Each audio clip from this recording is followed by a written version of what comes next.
La bajaron del escenario por su forma de vestir. Minutos después, un hombre lo interrumpió todo y expuso la injusticia frente a todos. Lo que parecía un simple recital se convirtió en una lección que nadie olvidó. Si esta historia te interesó, no te olvides de suscribirte a nuestro canal y dinos desde qué ciudad nos estás viendo. Continuamos. Diciembre había llegado a Querétaro, trayendo consigo ese calor seco característico del Bajío mexicano, pero también un aire de renovación que parecía contagiar hasta los corazones más endurecidos. Las calles del centro estaban adornadas con luces parpadeantes, árboles de Navidad improvisados en las plazas y el sonido intermitente de villancicos que se escapaban de las tiendas. Era una época en la que incluso los problemas cotidianos parecían tomarse una pausa, como si la ciudad entera hiciera un acuerdo, silencioso de creer, aunque fuera por unas semanas, que vendrían días mejores. En la zona norte de la ciudad, donde las casas se apretujaban unas contra otras y las calles de asfalto irregular contaban historias de promesas no cumplidas, la escuela primaria pública José Vasconcelos vivía sus días de mayor movimiento del año. La institución, un edificio de 2 pisos con pintura descolorida y rejas en las ventanas, atendía a cerca de 300 niños de la comunidad. Allí, entre salones apretados y un patio de cemento agrietado, maestros dedicados intentaban hacer milagros con recursos escasos, transformando lápices a la mitad y cuadernos viejos en herramientas de transformación social. Ese año, la directora Marisol había decidido invertir en el festival navideño como nunca antes. No era solo una presentación escolar común. Para aquellos niños, muchos de los cuales venían de hogares donde la Navidad significaba apenas otro día de lucha. Subir a ese escenario improvisado en el patio de la escuela representaba ser visto, ser importante, pertenecer a algo más grande. Marisol lo sabía.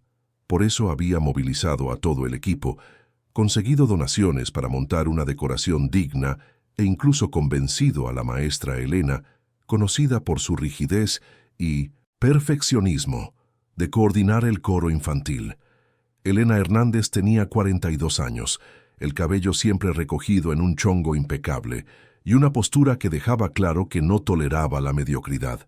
Egresada hacía 20 años, cargaba consigo una visión del mundo moldeada por años de frustración y expectativas no correspondidas. Enseñar en esa escuela no era lo que había soñado de joven. En los planes iniciales de su carrera, Elena se veía en colegios particulares de élite, formando a futuros médicos y abogados. Pero la vida la había traído hasta allí, y con el tiempo desarrolló un mecanismo de defensa que consistía en controlar obsesivamente todo lo que estaba a su alcance. El festival era su oportunidad de demostrar que incluso en una escuela pública de la periferia era posible hacer algo que pareciera mínimamente organizado y presentable. Durante 3 semanas, Elena ensayó al coro con una dedicación casi militar. Los niños, inicialmente emocionados, pronto aprendieron que cantar bajo la supervisión de esa maestra significaba repetir las mismas canciones decenas de veces, mantener la postura erguida incluso cuando los pies dolían de tanto estar de pie, y principalmente aceptar críticas constantes sobre cada nota desafinada y cada movimiento fuera de lugar. Algunos padres comenzaron a quejarse del rigor excesivo, pero Elena los ignoraba. Tenía una visión y nada la haría cambiar de idea. Entre los 30 niños del coro estaba Alicia, una niña de 5 años que cursaba el último año de kinder. Alicia era de esas niñas que pasan desapercibidas la mayor parte del tiempo. Pequeña para su edad, de cabello castaño liso cortado de forma sencilla, tenía ojos grandes y expresivos que observaban el mundo con una mezcla de curiosidad y cautela. Hablaba poco, prefería jugar sola en un rincón del patio durante el recreo y rara vez causaba algún tipo de problema. Era, para todos los efectos, una alumna invisible. Lo que nadie en la escuela sabía es que Alicia era hija de Eduardo Méndez, uno de los empresarios más exitosos de la región. Eduardo, a sus 45 años, comandaba un imperio que había comenzado con una pequeña distribuidora de alimentos y se había transformado en una red que abastecía a supermercados de todo el Bajío. Su nombre aparecía ocasionalmente en los periódicos locales, siempre asociado a negocios millonarios y expansiones empresariales. Era un hombre discreto, que evitaba los reflectores y prefería mantener su vida personal lejos de los ojos del público. La decisión de inscribir a Alicia en esa escuela pública había sido deliberada y cuidadosamente pensada. Eduardo había crecido pobre en un pequeño pueblo de Oaxaca. Conocía íntimamente el olor de una casa con goteras, el sabor de la comida racionada para que durara toda la semana, la sensación de usar ropa heredada de primos mayores. Cuando finalmente alcanzó el éxito financiero, ya en sus 30, se prometió a sí mismo que nunca olvidaría de dónde venía. Y cuando Alicia nació, fruto de una breve relación que no prosperó, Eduardo decidió que la niña crecería con los pies en la tierra, entendiendo que los privilegios no estaban garantizados y que la empatía se aprende conviviendo con realidades diferentes. Pero mantener a Alicia en la escuela pública, sin que su verdadera identidad fuera revelada, era un desafío constante. Eduardo había hecho un acuerdo con la directora Marisol, que era la única persona en la institución que sabía quién era él realmente.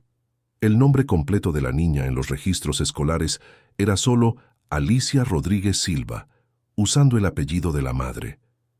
Eduardo pagaba discretamente algunas remodelaciones necesarias en la escuela, siempre de forma anónima, y a cambio pedía únicamente que trataran a su hija como a cualquier otra niña. Nada de privilegios, nada de trato especial. Quien cuidaba de Alicia en el día a día era doña Lucía, una señora de 58 años que trabajaba para Eduardo desde hacía más de una década. Lucía era viuda, madre de 3 hijos ya crecidos, y trataba a Alicia con el cariño de una abuela. Era ella quien llevaba y recogía a la niña de la escuela, preparaba sus comidas, la ayudaba con las tareas y escuchaba pacientemente sus historias infantiles. En los últimos días, Alicia no hablaba de otra cosa que no fuera el festival. La niña ensayaba las canciones en casa, cantando bajito mientras se bañaba o jugaba con sus muñecas. Para ella, ese evento representaba algo grandioso, una oportunidad de formar parte de algo especial. Doña Lucía notaba el brillo diferente en los ojos de Alicia cada vez que la niña mencionaba la presentación, y eso la preocupaba un poco. Lucía conocía bien a la maestra Elena, pues ya la había visto algunas veces en la puerta de la escuela. Había algo en esa mujer que la incomodaba, una dureza en la mirada, una impaciencia mal disimulada con los niños. Pero Lucía no le comentaba nada a Eduardo. Al fin y al cabo, él había confiado la educación de su hija a esa escuela, y ella no quería parecer entrometida o crear problemas innecesarios. Eduardo, por su parte, estaba completamente absorto en el trabajo ese mes de diciembre. Las fiestas de fin de año eran el período de mayor movimiento para su empresa, con supermercados haciendo pedidos enormes y plazos de entrega ajustados. Pasaba largas horas en la oficina.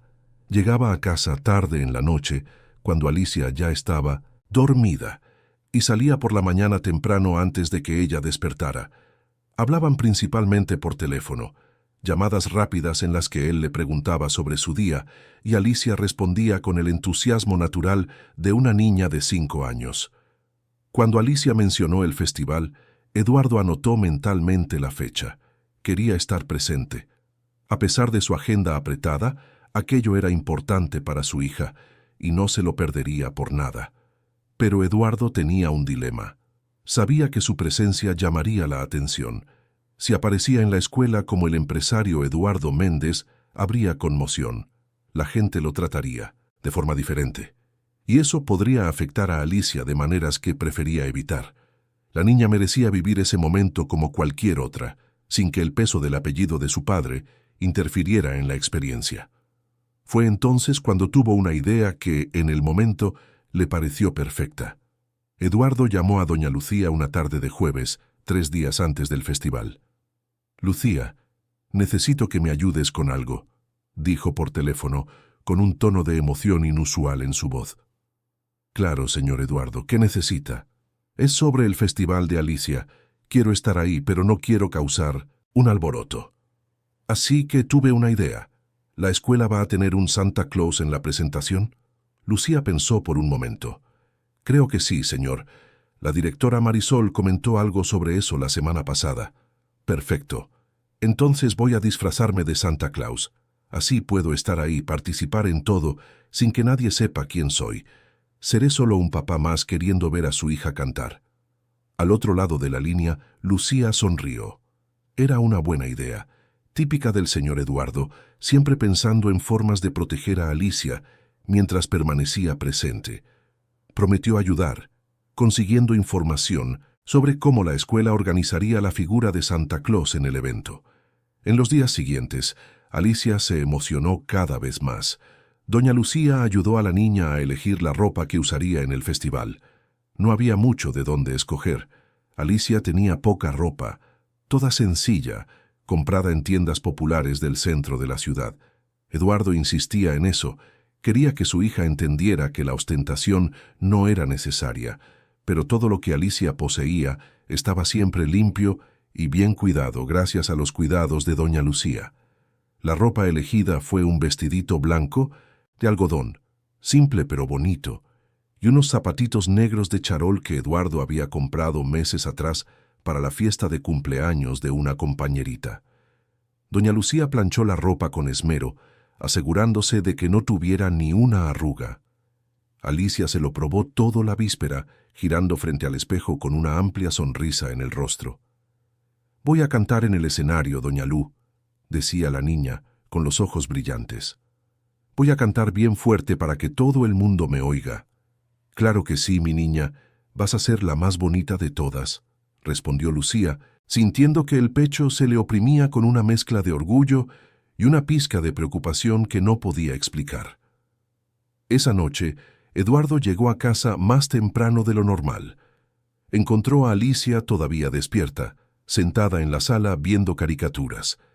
La niña corrió a abrazarlo cuando lo vio entrar. «Papi, llegaste temprano». Eduardo la tomó en brazos, sintiendo ese peso ligero y al mismo tiempo infinitamente precioso. «Llegué, princesa. No iba a perderme la oportunidad de verte tan emocionada con el festival de mañana. Vas a estar ahí, ¿verdad, papi? Lo prometiste».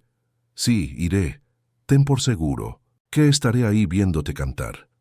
Lo que Eduardo no le contó era que estaría allí disfrazado, escondido detrás de una barba blanca y un traje rojo. Quería que fuera una sorpresa, una revelación divertida después de la presentación. Se imaginaba la cara de Alicia cuando descubriera que Santa Claus era en realidad su papá. Sería un momento especial, algo que ella recordaría para siempre. Esa noche, después de acostar a Alicia, Eduardo se quedó despierto en la sala, pensando en el día siguiente. Tomó su celular y le mandó un mensaje a Marisol, la directora, avisándole sobre el disfraz de Santa Claus. Ella respondió rápidamente diciendo que sería bienvenido y que los niños estarían felices. Todo parecía estar encajando perfectamente. Pero a veces los planes mejor elaborados encuentran obstáculos que nadie puede prever. Y en la escuela primaria pública José Vasconcelos, una maestra llamada Elena estaba en ese preciso momento revisando mentalmente cada detalle del festival, cada posición de los niños en el escenario, cada canción que se cantaría. En su mente perfeccionista todo tenía que estar impecable, e impecable para Elena significaba uniforme, organizado, estéticamente agradable a la vista. No había espacio para imperfecciones, no había espacio para nada que desentonara con el estándar que ella misma había establecido. Y cuando el día siguiente amaneciera, cuando Alicia llegara a la escuela, vistiendo ese sencillo vestido blanco de algodón, cuando Elena la viera entre los otros niños, algo se rompería. Un encuentro entre mundos diferentes estaba a punto de ocurrir, y las consecuencias de ese choque irían mucho más allá de lo que cualquiera podría imaginar en ese momento de aparente tranquilidad. La noche avanzaba en Querétaro. Las luces de las casas se fueron apagando una a una. En la casa de Eduardo, Alicia dormía abrazada a un osito de peluche, soñando con el momento en que subiría al escenario. En la casa de Elena, la maestra revisaba por última vez la lista de verificación del festival, marcando cada punto con una pluma roja. Y en la casa de doña Lucía, la señora rezaba una oración silenciosa pidiendo que todo saliera bien, sin saber exactamente por qué sentía esa inquietud en el pecho. El amanecer traería respuestas y cambiaría para siempre la vida de todos los involucrados en esa historia que apenas comenzaba. La trayectoria de Eduardo hasta convertirse en quien era no había sido simple ni lineal. Nacido en 1900 de Huajuapan de León, Oaxaca, hijo de un mecánico y una costurera, había crecido viendo a sus padres trabajar de sol a sol para mantener a la familia. Eran 4 hermanos, y Eduardo era el mayor. Desde pequeño aprendió que si quería algo diferente, tendría que buscarlo por sí mismo. A los 15 años ya trabajaba medio tiempo en una tiendita de abarrotes del barrio, cargando cajas y acomodando estantes. El dinero que ganaba ayudaba en casa y pagaba sus propios útiles escolares. Fue en la tiendita donde Eduardo desarrolló su primer amor por el comercio. Observaba cómo se organizaban los productos, cómo elegían los clientes, qué se vendía más y qué se quedaba. Le hacía preguntas al dueño, un español gruñón, pero a quien le gustaba la curiosidad del muchacho. Aprendió sobre márgenes de ganancia, sobre negociación con proveedores, sobre la importancia de conocer a su público. Esas lecciones informales valieron más que muchos cursos que tomaría después. Cuando se graduó de la preparatoria, Eduardo tomó una decisión que sorprendió a su familia. En lugar de intentar entrar a la universidad, algo que sus padres soñaban pero sabían que era casi imposible económicamente, anunció que se iría a Querétaro a trabajar con un tío que tenía una pequeña distribuidora de alimentos. Su madre lloró, pensando que estaba perdiendo a su hijo. Su padre intentó disuadirlo, diciendo que sin un título no llegaría a ninguna parte. Pero Eduardo estaba seguro de lo que quería. En Querétaro, durmiendo en un cuarto minúsculo en la parte trasera de la bodega de la distribuidora, Eduardo trabajó como nunca. Se despertaba a las 5 de la mañana para cargar camiones, pasaba el día haciendo entregas y por la noche estudiaba hojas de cálculo y reportes de ventas. El tío, impresionado con la dedicación de su sobrino, comenzó a involucrarlo cada vez más en las decisiones del negocio. 3 años después, cuando el tío decidió jubilarse, le ofreció a Eduardo la oportunidad de hacerse cargo de la distribuidora. A los 23 años, con un arriesgado préstamo bancario y mucho valor, Eduardo compró la distribuidora. Los primeros años fueron de pura lucha. Hubo meses en los que apenas podía pagar a los empleados. Noches en las que dormía solo 3 horas, atormentado por deudas y cuentas por vencer. Pero no se rindió. Amplió poco a poco la cartera de clientes, invirtió en una mejor logística, construyó relaciones sólidas con los proveedores. Y despacio, muy despacio, el negocio comenzó a crecer. Cuando cumplió 30 años, Eduardo ya dirigía una operación respetable. La distribuidora original se había transformado en una red de 3 centros de distribución que atendían a todo el Bajío.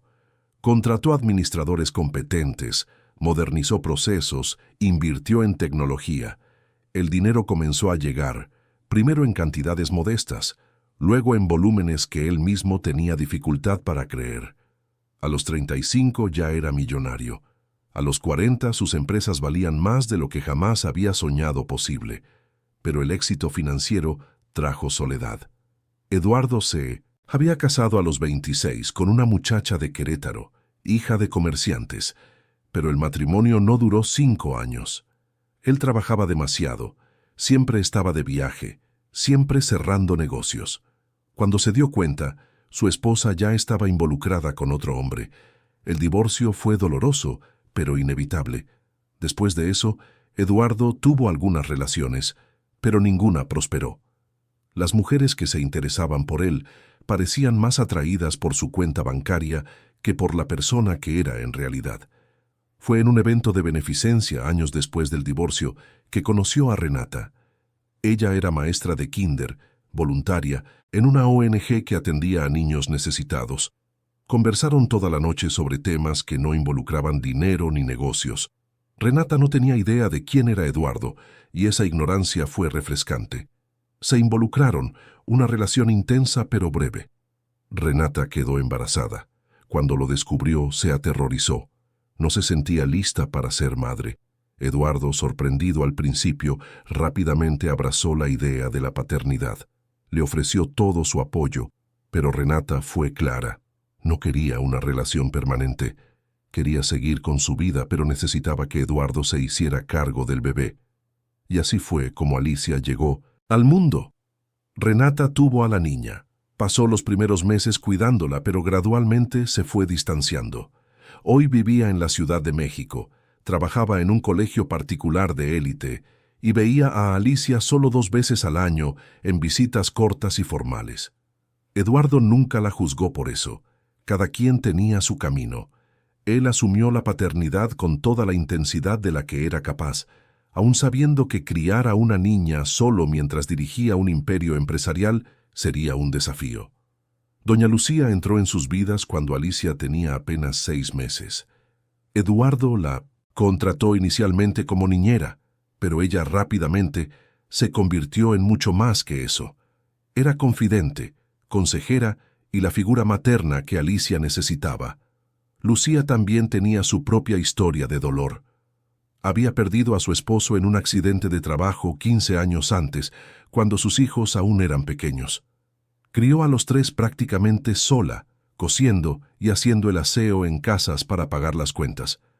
Cuando sus hijos crecieron y siguieron sus propios caminos, se encontró en una casa vacía con un silencio ensordecedor. Trabajar para Eduardo, cuidar de Alicia, le dio un nuevo propósito. Esa niña, de ojos grandes, se convirtió en la hija que podía consentir sin culpa, amar sin miedo, a ser demasiado permisiva. La decisión de meter a Alicia en la escuela pública fue motivo de acalorados debates entre Eduardo y su familia. Sus hermanos, que ahora tenían vidas cómodas gracias también a su éxito, pensaban que era un absurdo. ¿Por qué exponer a la niña a una realidad que no necesitaba vivir? ¿Por qué no inscribirla en un colegio particular de primer nivel, donde tendría los mejores maestros, las mejores instalaciones? Eduardo escuchaba las críticas en silencio y mantenía su postura. No, quería que Alicia creciera en una burbuja. No quería que se convirtiera en una de esas personas ricas que miran a los pobres como si fueran de otra especie.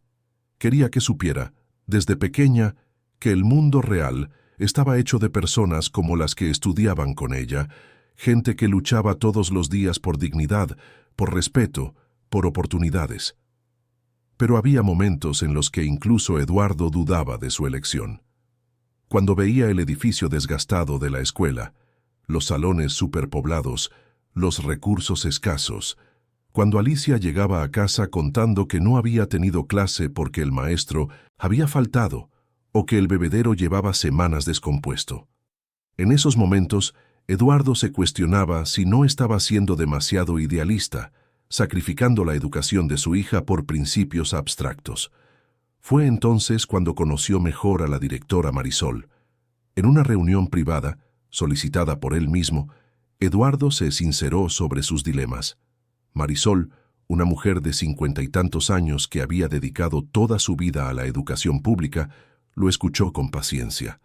Cuando Eduardo terminó, ella dijo algo que él nunca olvidaría. «Señor Eduardo, esta escuela no es perfecta.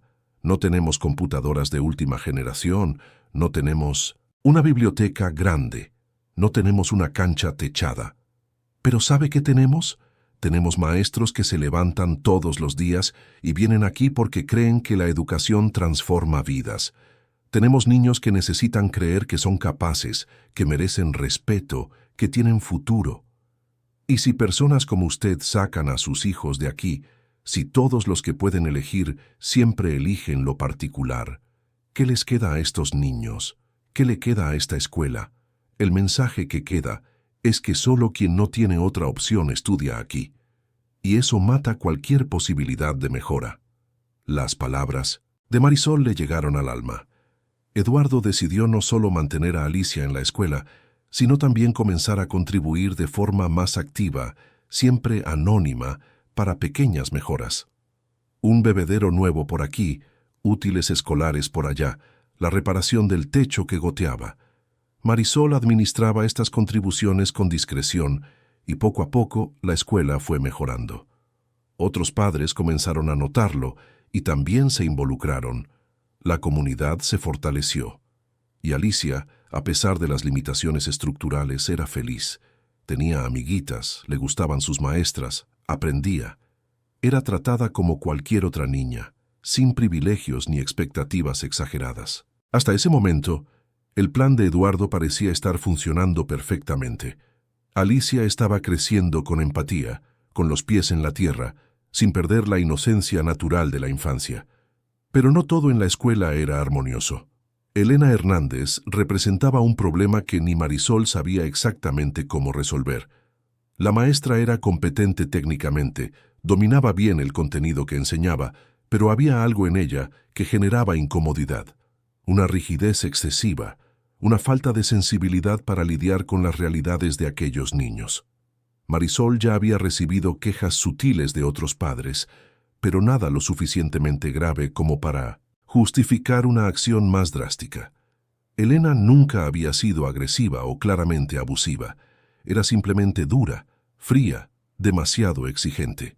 Lo que Marisol no sabía, lo que nadie sabía realmente, era lo que pasaba detrás de esa fachada controlada de Elena. La maestra cargaba sus propios dolores, sus propias frustraciones. Creció en una familia de clase media que entró en declive financiero cuando ella aún era joven. Su padre, un pequeño empresario, quebró. Su madre desarrolló problemas de salud que consumieron lo que quedaba de la familia. Elena tuvo que abandonar el sueño de estudiar en una prestigiosa universidad pública y se conformó con una universidad privada de segunda que pudo pagar trabajando de día y estudiando de noche. Se graduó, consiguió su plaza en el concurso de oposición y fue a parar a esa escuela de la periferia. Y cada día que pasaba, sentía que la vida la había engañado. Veía a colegas que tuvieron más suerte, que consiguieron mejores empleos, mejores escuelas. Sentía que merecía más, que era capaz de más. Pero estaba atrapada, y con el paso de los años, esa prisión fue transformando la amargura en necesidad de control. Si no podía controlar el rumbo de su propia vida, al menos controlaría todo lo que estuviera a su alcance en la escuela.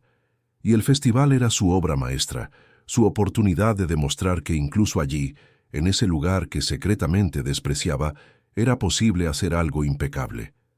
Esa noche previa al festival, Elena durmió poco. Se quedó despierta hasta tarde revisando mentalmente cada detalle. Tenía listas sobre listas. Posición de cada niño en el escenario, secuencia de las canciones, momento de las entradas y salidas. Todo calculado, todo perfecto. En su mente no había espacio para imprevistos. Todo lo que desentonara con el patrón establecido sería visto como una amenaza a esa perfección, y no permitiría amenazas, no esa noche, no en su momento de demostrar de lo que era capaz. El reloj avanzaba. La madrugada llegó trayendo ese silencio pesado que antecede a los momentos decisivos.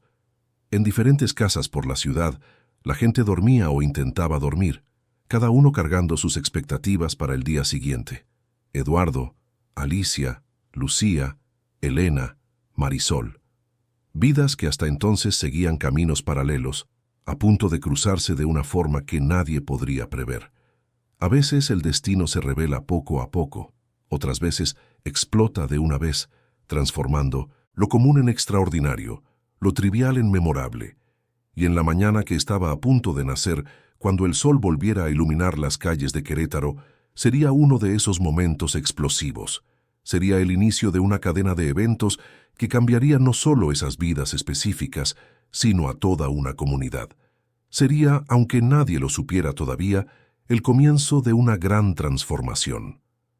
El día amaneció con el cielo despejado, ese azul intenso que solo diciembre en el Bajío puede ofrecer. La temperatura ya subía rápidamente desde las primeras horas de la mañana, prometiendo otro día caluroso y seco.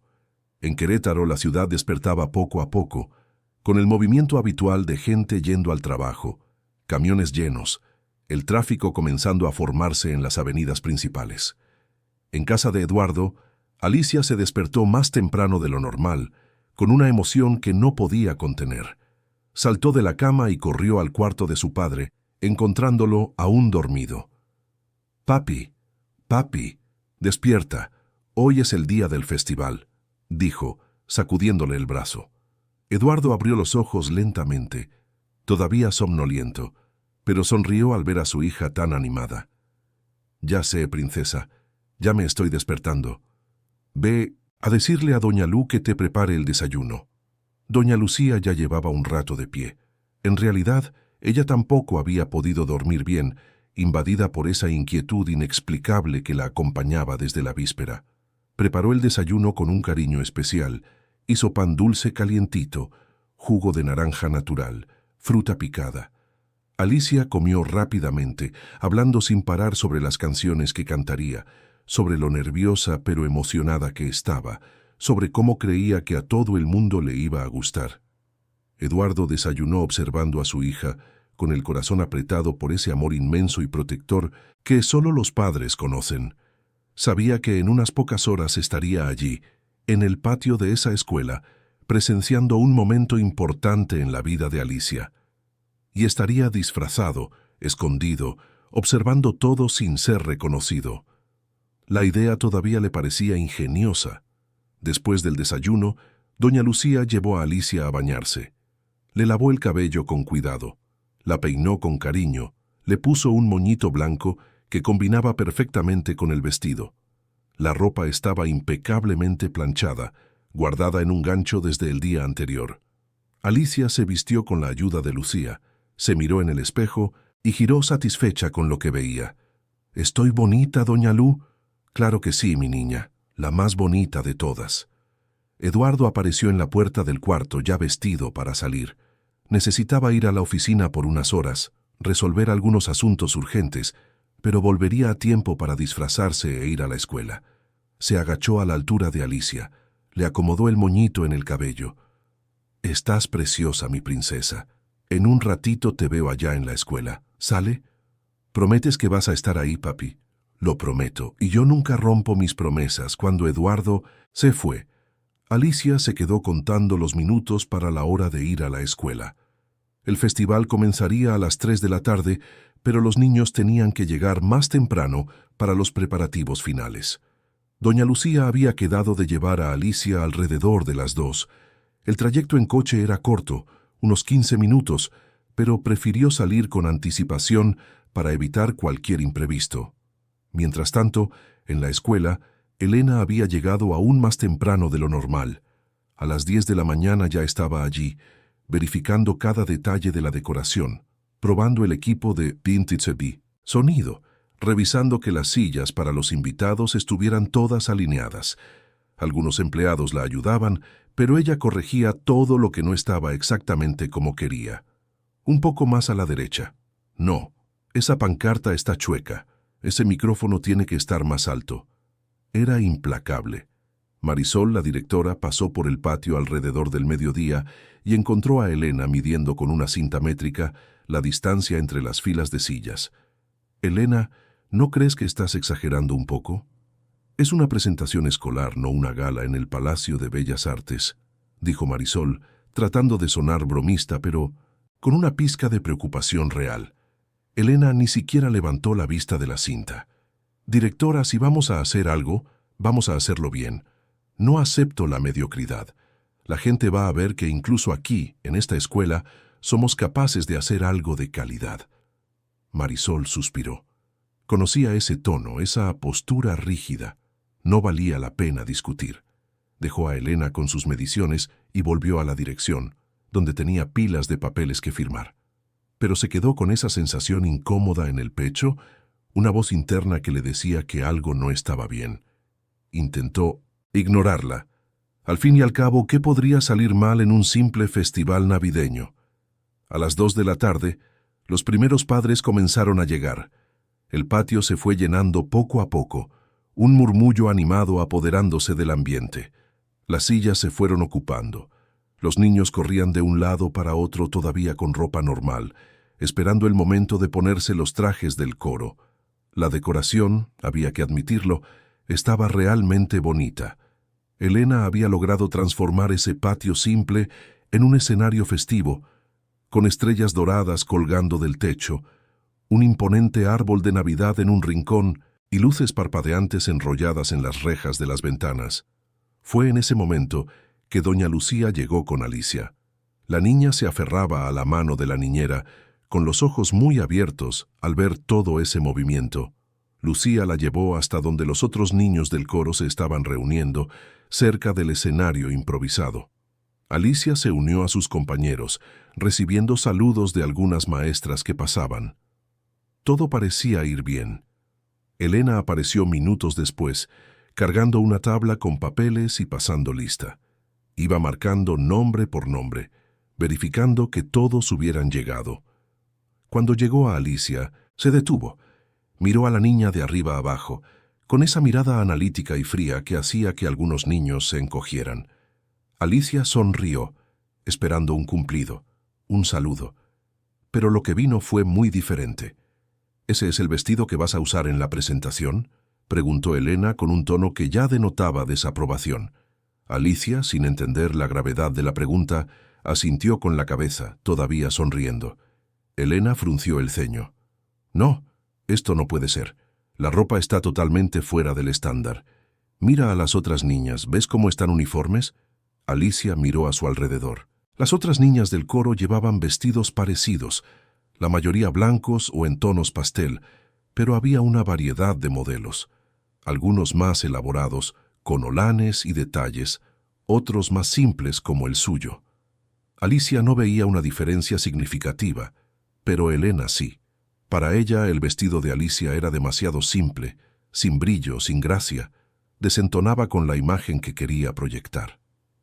Pero maestra, yo ensayé todo muy bien. Me sé todas las canciones, dijo Alicia con la voz comenzando a temblar. Elena no mostró ninguna empatía. No se trata de saberse las canciones, se trata de la presentación visual. Tenemos un estándar que mantener aquí, y tú, así como estás, no eres adecuada. Ve a sentarte allá y mira el ensayo. A la hora de la presentación, te quedas fuera. Las palabras cayeron sobre Alicia como piedras pesadas. La niña intentó argumentar, intentó decir que se había esforzado tanto, que quería tanto cantar, pero la voz se le quedó atorada en la garganta. Las lágrimas comenzaron a brotar, calientes e inevitables. Elena, impasible, señaló una silla al fondo del patio. «Ve a sentarte ahí y quédate quieta, no quiero dramas», y señaló a otro niño siguiendo con la lista como si nada grave hubiera sucedido. Alicia caminó hasta la silla indicada, cada paso pesado, la vista nublada por las lágrimas que intentaba contener. Se sentó, pequeña y encogida, abrazándose a sí misma. A su alrededor, otros niños y algunos padres que presenciaron la escena se miraron incómodos, pero nadie dijo nada, nadie cuestionó. La autoridad de la maestra Elena era demasiado intimidante como para que alguien se atreviera a enfrentarla abiertamente. Doña Lucía, que había ido a buscar un vaso de agua, volvió minutos después y le extrañó no ver a Alicia con los otros niños. La buscó con la mirada y finalmente la encontró sentada sola al fondo, llorando en silencio. El corazón de Lucía se encogió. Caminó rápidamente hacia la niña. «Alicia, ¿qué pasó? ¿Por qué no estás con los demás?» Alicia, entre sollozos, le contó lo que la maestra le había dicho. «La maestra Elena dijo que mi ropa no está bien, que no puedo cantar». Lucía sintió la indignación subirle por la garganta. Miró a Elena, que estaba al otro lado del patio, organizando a los niños. Pensó en ir hasta allá, en cuestionar esa decisión absurda, pero algo la detuvo. Quizás fue el miedo de empeorar la situación para Alicia. Quizás fue la conciencia de su lugar social, una niñera en una escuela donde no era madre ni pariente oficial. Se sintió impotente. «Tranquila, mi niña. Tu papá va a llegar pronto. Vamos a resolver esto», dijo Lucía tratando de calmar a Alicia mientras por dentro hervía de rabia. Tomó su celular y le mandó un mensaje urgente a Eduardo. «Necesitamos hablar. Es sobre Alicia, el festival. Pasó algo grave». Eduardo estaba exactamente en ese momento entrando a la tienda de disfraces, donde había alquilado el traje de Santa Claus. El celular vibró en su bolsillo, pero tenía las manos ocupadas cargando la bolsa con el disfraz. Solo vio el mensaje de Lucía cuando ya estaba en el coche, de camino a la escuela. Leyó las palabras. El corazón se le aceleró. Intentó llamarla, pero la llamada no entró. La señal estaba fallando, algo común en ese barrio. Aceleró el coche, la preocupación creciendo. De vuelta en la escuela, el festival estaba a punto de comenzar. Los padres ocupaban todas las sillas disponibles, algunos de pie a los lados. Había una atmósfera de expectación en el aire, ese silencio agitado que precede a las presentaciones escolares. Los niños del coro estaban formados en el escenario, 30 pequeños cantantes nerviosos y emocionados. 30, excepto Alicia, que continuaba sentada al fondo, invisible para la mayoría de los presentes. Fue entonces cuando llegó Eduardo. Entró por la puerta lateral del patio, ya completamente disfrazado, barba blanca y espesa cubriendo la mitad de su rostro, peluca de cabello blanco y largo, lentes redondos, traje rojo completo con botas negras. Estaba, para todos los efectos, irreconocible. Algunos padres sonrieron al verlo, pensando que era una bonita sorpresa de la escuela. Los niños más pequeños señalaron emocionados, susurrando: ¿será el Santa Claus de verdad? Eduardo comenzó a caminar por el patio, repartiendo saludos y sonrisas, buscando discretamente a Alicia. Esperaba verla en el escenario con los otros niños, pero ella no estaba allí. Frunció el ceño, confundido. Siguió buscando con la mirada, hasta que finalmente la localizó.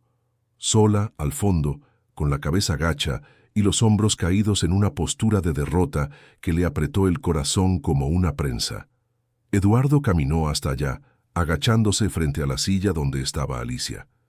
«Hola, pequeña, ¿por qué no estás allá con los demás?», dijo, disfrazando la voz para que ella no lo reconociera de inmediato.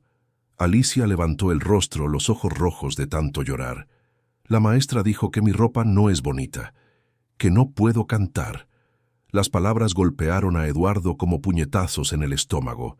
Sintió la rabia subir, caliente e incontrolable, pero se forzó a mantener la calma, al menos por ahora. «Tu ropa es preciosa. ¿Quién fue esa maestra que dijo eso?». Alicia señaló a Elena, que en ese momento estaba en el escenario ajustando el micrófono. Eduardo miró a la maestra, grabando ese rostro en su memoria. «Quédate aquí un momentito, ¿sí? Santa Claus va a resolver esto». Se levantó, la decisión ya tomada en su mente. No habría disfraz que escondiera su indignación. No habría consideración social que le impidiera hacer lo correcto. Su hija había sido humillada públicamente, excluida por un criterio absurdo y cruel. Y eso no se quedaría así. La presentación comenzó. El sonido inicial de un villancico resonó por el patio. Los niños empezaron a cantar, sus voces infantiles mezclándose en un coro que era, tenía que admitirlo, realmente armonioso. Elena dirigía desde una esquina del escenario, satisfecha consigo misma, creyendo que había hecho todo bien. Los padres aplaudían, grababan videos con sus celulares, sonreían orgullosos. Todo parecía perfecto. Pero la perfección es algo frágil, construida sobre cimientos que pueden derrumbarse con un solo gesto de valentía. Y Eduardo estaba a punto de hacer ese gesto. Caminó hacia un lado del escenario, sus pasos firmes llamando la atención de algunas personas. Algunos pensaron que era parte de la presentación, que Santa Claus iba a repartir regalos entre una canción y otra, pero había algo en su postura, una determinación que no encajaba con la alegría esperada del personaje navideño. Eduardo subió al escenario. Los niños continuaron cantando, pero algunos comenzaron a desviar la mirada, curiosos por esa figura roja que ahora ocupaba el centro del espacio. Elena se dio cuenta del movimiento, frunció el ceño. ¿Qué se creía ese hombre que estaba haciendo? Eso no estaba en el guión. Comenzó a caminar hacia él, lista para pedirle educadamente que se bajara del escenario. Pero antes de que pudiera hablar, Eduardo se dirigió al técnico de sonido y le pidió el micrófono. El hombre, confundido, miró a Elena buscando confirmación. Eduardo no esperó. Le quitó el micrófono de la mano y lo encendió. El sonido del festival fue disminuyendo, los niños dejando de cantar uno por uno sin entender lo que estaba pasando. El silencio se apoderó del patio. Todas las miradas estaban ahora puestas en ese inesperado Santa Claus. «Buenas tardes a todos», comenzó Eduardo, su voz saliendo firme y clara a través de los altavoces. «Disculpen que interrumpa esta hermosa presentación, pero necesito hablar de algo importante, algo que pasó aquí hoy y que no puede pasar desapercibido». Elena intentó intervenir acercándose a él. «Señor, usted no tiene autorización para...» Pero Eduardo la interrumpió con un gesto de la mano. La maestra se detuvo. Algo en la mirada de él detrás del disfraz la hizo dudar. «Hoy es un día de celebración», continuó Eduardo. «Un día en que estos niños que trabajaron duro ensayando durante semanas tendrían la oportunidad de brillar, de sentirse especiales, de mostrarles a sus padres y familiares de lo que son capaces. Pero una de esas niñas no está aquí en el escenario. Está allá, al fondo». Señaló hacia donde estaba sentada Alicia, y cientos de ojos se giraron en esa dirección. Alicia se encogió aún más en la silla, sin entender lo que estaba pasando. Lucía, que estaba a su lado, le tomó la mano. «¿Y por qué esa niña no está aquí cantando con sus compañeros?», preguntó Eduardo, su voz ahora cargada de una emoción mal contenida. «Porque alguien que debería velar por el bienestar de todos estos niños, decidió que su ropa no era adecuada. Decidió que no cumplía con el estándar estético establecido. Decidió que la apariencia es más importante que la dedicación, que el esfuerzo, que el derecho de una niña a participar». Los murmullos comenzaron a extenderse entre los presentes. Algunos padres se miraron impactados. Otros miraron a Elena, que ahora estaba pálida, dándose cuenta de que la situación se le estaba escapando completamente de las manos. «Esa niña», dijo Eduardo con la voz temblorosa, «es mi hija, y durante semanas la escuché ensayar las canciones de este festival. Vi la emoción en sus ojos todas las noches cuando hablaba de hoy.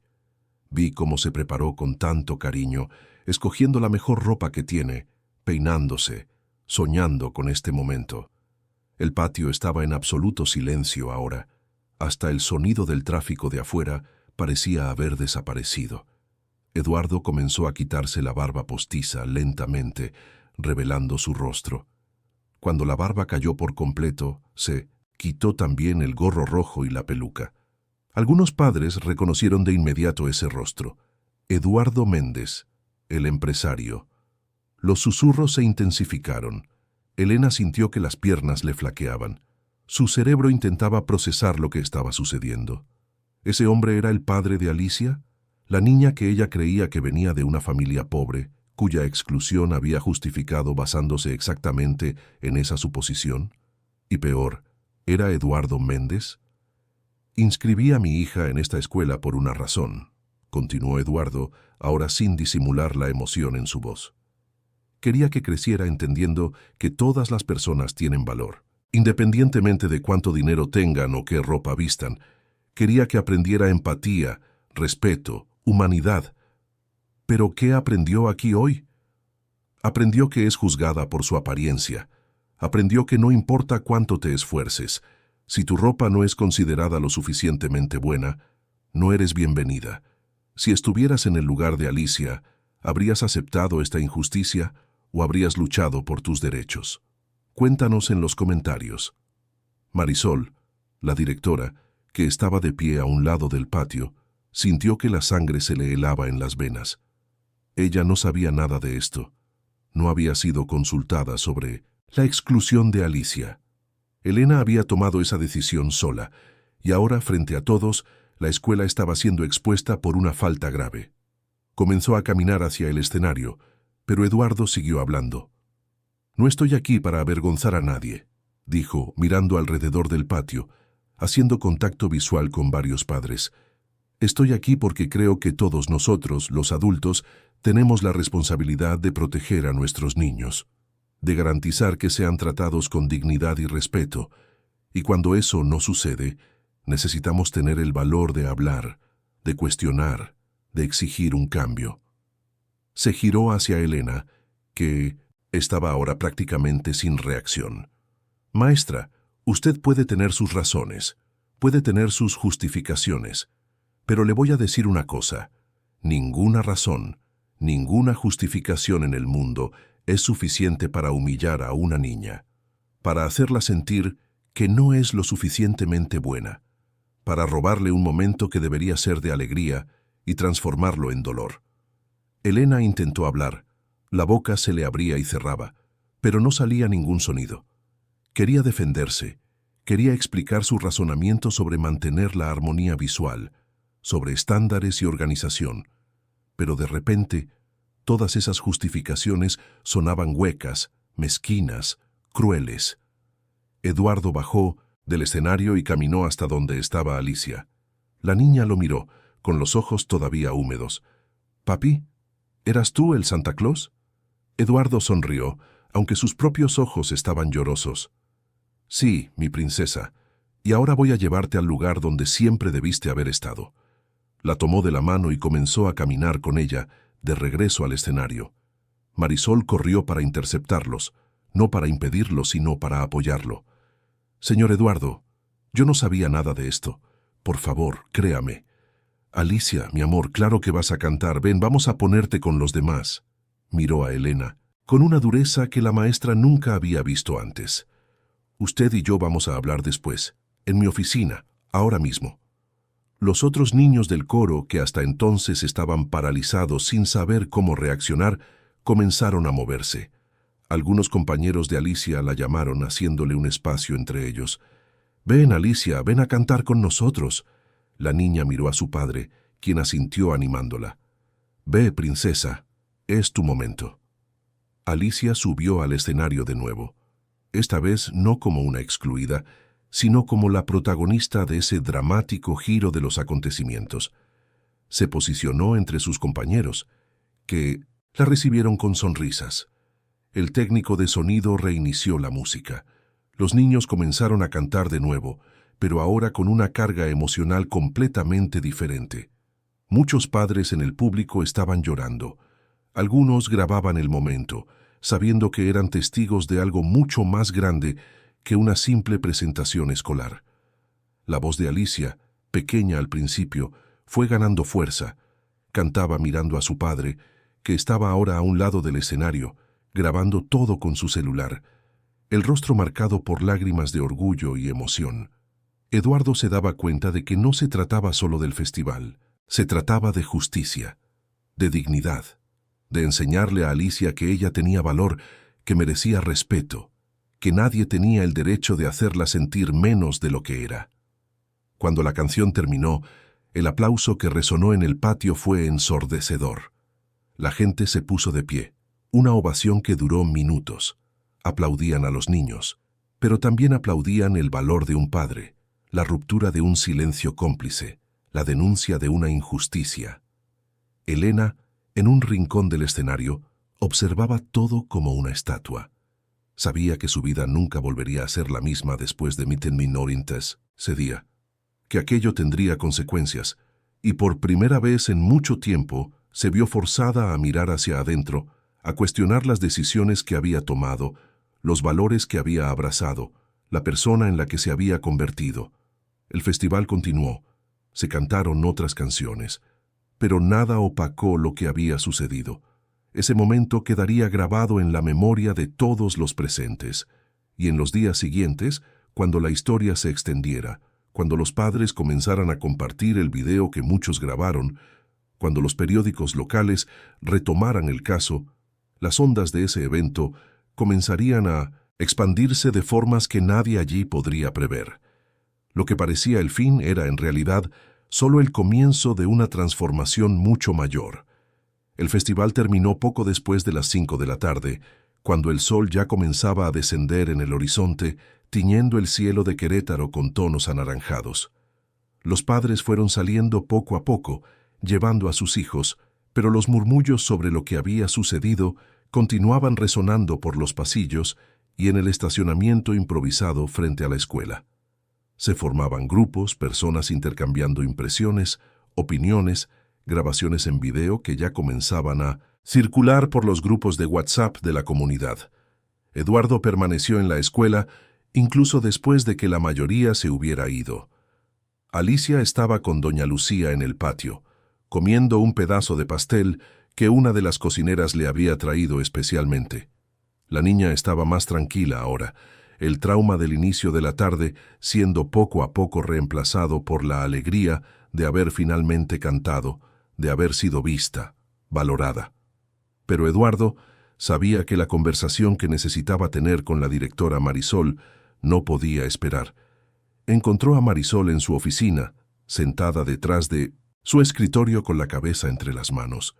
Cuando Eduardo tocó la puerta ya abierta, ella levantó el rostro y él pudo ver que había estado llorando. «Señor Eduardo, por favor, pase. Necesito hablar con usted». Su voz salía cargada de emoción y agotamiento. Eduardo entró y cerró la puerta detrás de sí. Se sentó en la silla frente al escritorio, todavía vistiendo la parte de abajo del disfraz de Santa Claus, lo que creaba una imagen casi surrealista. «Marisol, lo que pasó hoy no fue su culpa. Usted no sabía». Marisol negó con la cabeza. «Pero debería haber sabido. Soy la directora de esta escuela. Todo lo que pasa aquí es mi responsabilidad. ¿Cómo dejé que algo así sucediera? ¿Cómo no me di cuenta de que Elena estaba tomando decisiones tan crueles?» Eduardo suspiró. «Elena, ¿dónde está ahora?» Se fue justo después de que terminó la presentación. Salió sin hablar con nadie. Intenté detenerla, pero pasó de largo. Marisol se secó las lágrimas con el dorso de la mano. «Señor Eduardo, no sé qué decir. Mi primer impulso es despedirla inmediatamente. Pero los procesos de la CP no son tan simples. Ella tiene su plaza, tiene estabilidad. Lo máximo que puedo hacer ahora es suspenderla temporalmente y abrir un proceso administrativo». Eduardo se quedó en silencio por un momento, procesando. «No vine aquí a pedir la cabeza de nadie, Marisol. Vine porque quiero entender. Quiero saber cómo evitamos que esto vuelva a suceder. No solo con mi hija, sino con cualquier niño de esta escuela». Marisol lo miró con una mezcla de gratitud y tristeza. «Usted es una persona rara, ¿sabía? La mayoría de los padres en su posición usarían el dinero, el poder, para destruir a quien lastimó a sus hijos. Pero usted está aquí hablando de prevención, de un cambio sistémico». «Destruir a Elena no va a cambiar nada», respondió Eduardo. «Ella es solo un síntoma de un problema mayor. ¿Cuántas otras Elenas existen por ahí? ¿Cuántos maestros, directores, empleados que juzgan a los niños por su apariencia, por su origen social? Necesitamos trabajar en la raíz del problema, no solo cortar las hojas enfermas». Los dos conversaron por más de una hora. Marisol le contó sobre la historia de Elena, sobre las frustraciones que conocía, sobre cómo la maestra siempre había sido difícil, pero nunca antes había cruzado una línea tan grave. Eduardo compartió su visión sobre la educación, sobre cómo crecer pobre le había enseñado que la dignidad no tiene precio, que el respeto no se compra. Hablaron sobre crear protocolos, sobre capacitaciones de sensibilización para todo el personal, sobre abrir canales para que los padres pudieran reportar problemas sin miedo a represalias. Cuando finalmente salieron de la oficina, ya eran casi las 7 de la noche. Alicia estaba dormida en el regazo de doña Lucía, emocionalmente agotada por el intenso día. Eduardo la tomó en brazos con cuidado para no despertarla, sintiendo el peso pequeño y precioso de su hija contra su pecho. «Vámonos a casa, doña Lu. Ha sido un día largo para todos». En el camino en coche, Eduardo miraba por la ventana las calles iluminadas de la ciudad, la mente todavía procesando todo. Sabía que lo que había hecho tendría repercusiones. Ya podía imaginar los titulares en los periódicos locales, los comentarios en las redes sociales, las opiniones divididas. Algunas personas lo apoyarían, lo llamarían héroe.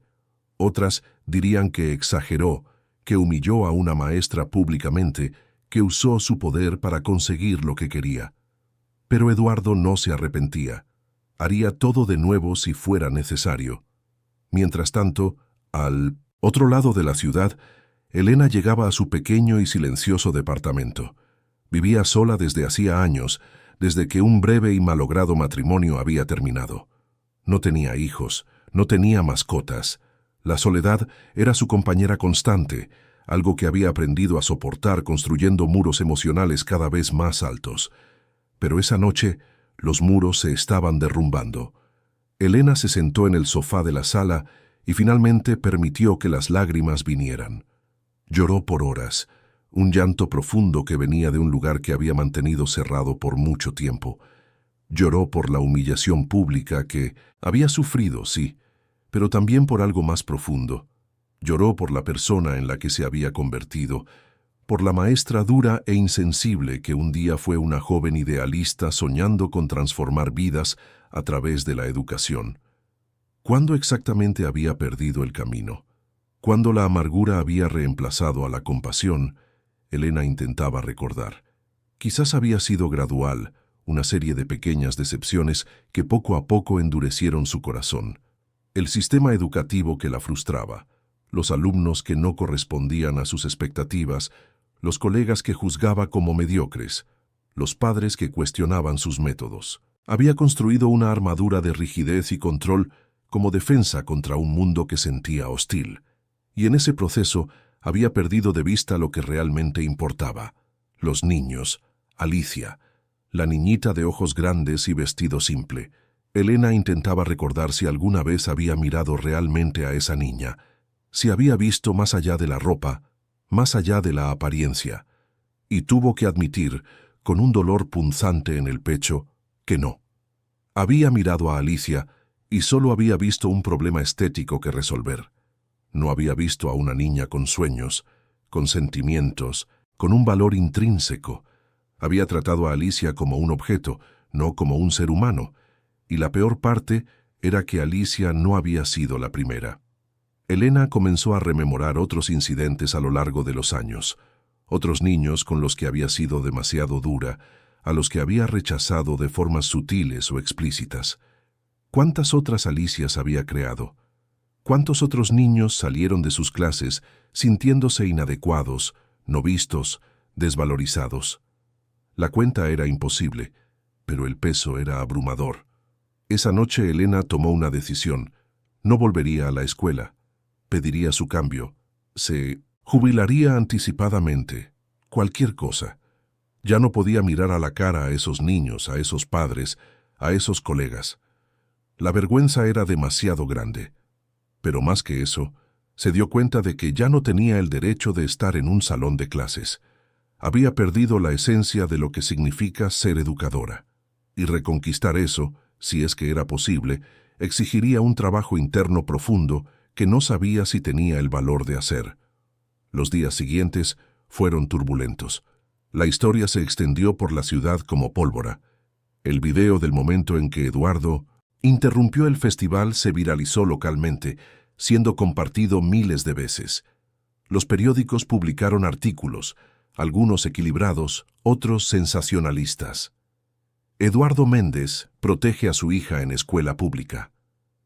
Empresario denuncia prejuicio en festival escolar. Maestra suspende a niña por ropa sencilla. Los titulares variaban, pero todos contaban la misma historia central. La escuela primaria pública José Vasconcelos se vio en el centro de un huracán mediático. Marisol pasó días dando entrevistas, explicando que la decisión de Elena había sido individual, que la escuela no compartía ese tipo de comportamiento, que se estaban tomando medidas. La Secretaría de Educación Pública, SEP, abrió una investigación.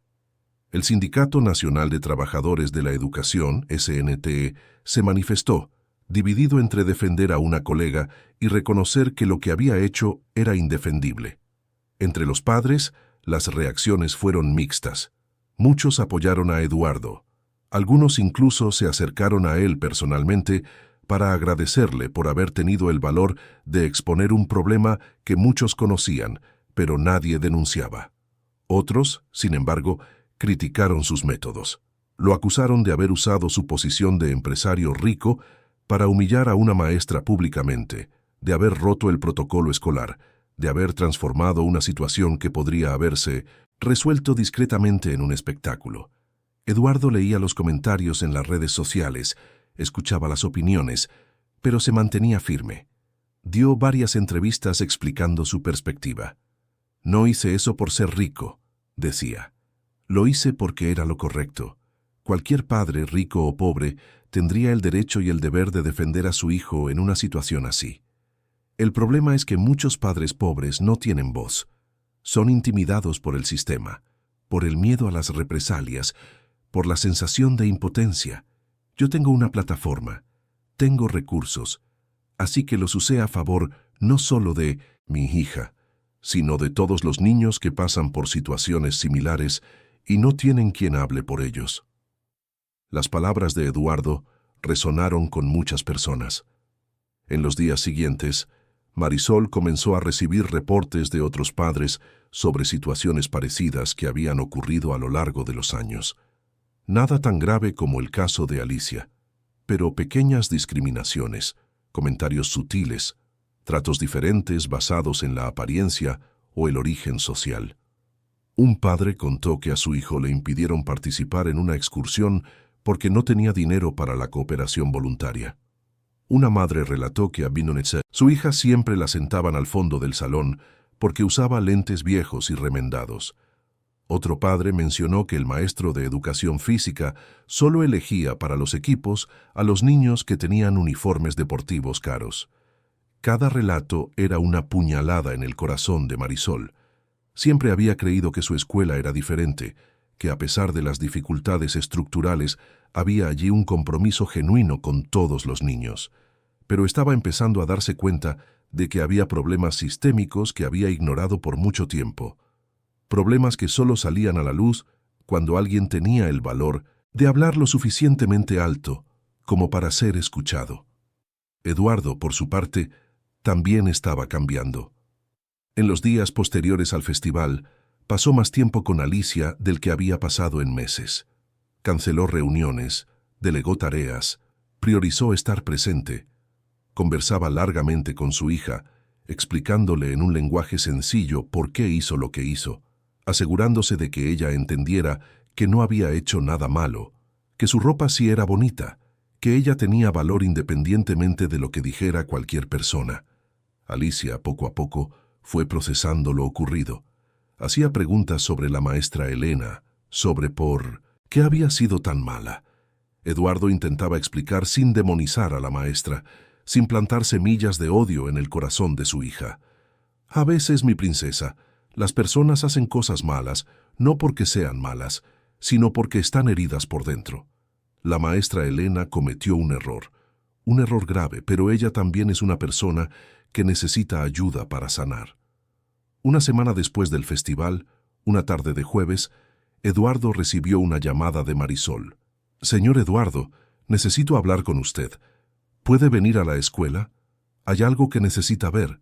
Su voz tenía un tono diferente, más ligero, casi esperanzador.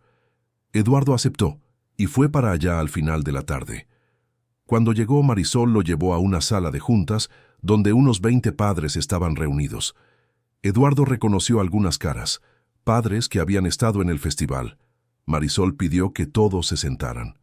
«Señor Eduardo», dijo ella, «después de lo que pasó, muchos padres vinieron a mí queriendo hacer algo, queriendo ayudar a cambiar la escuela.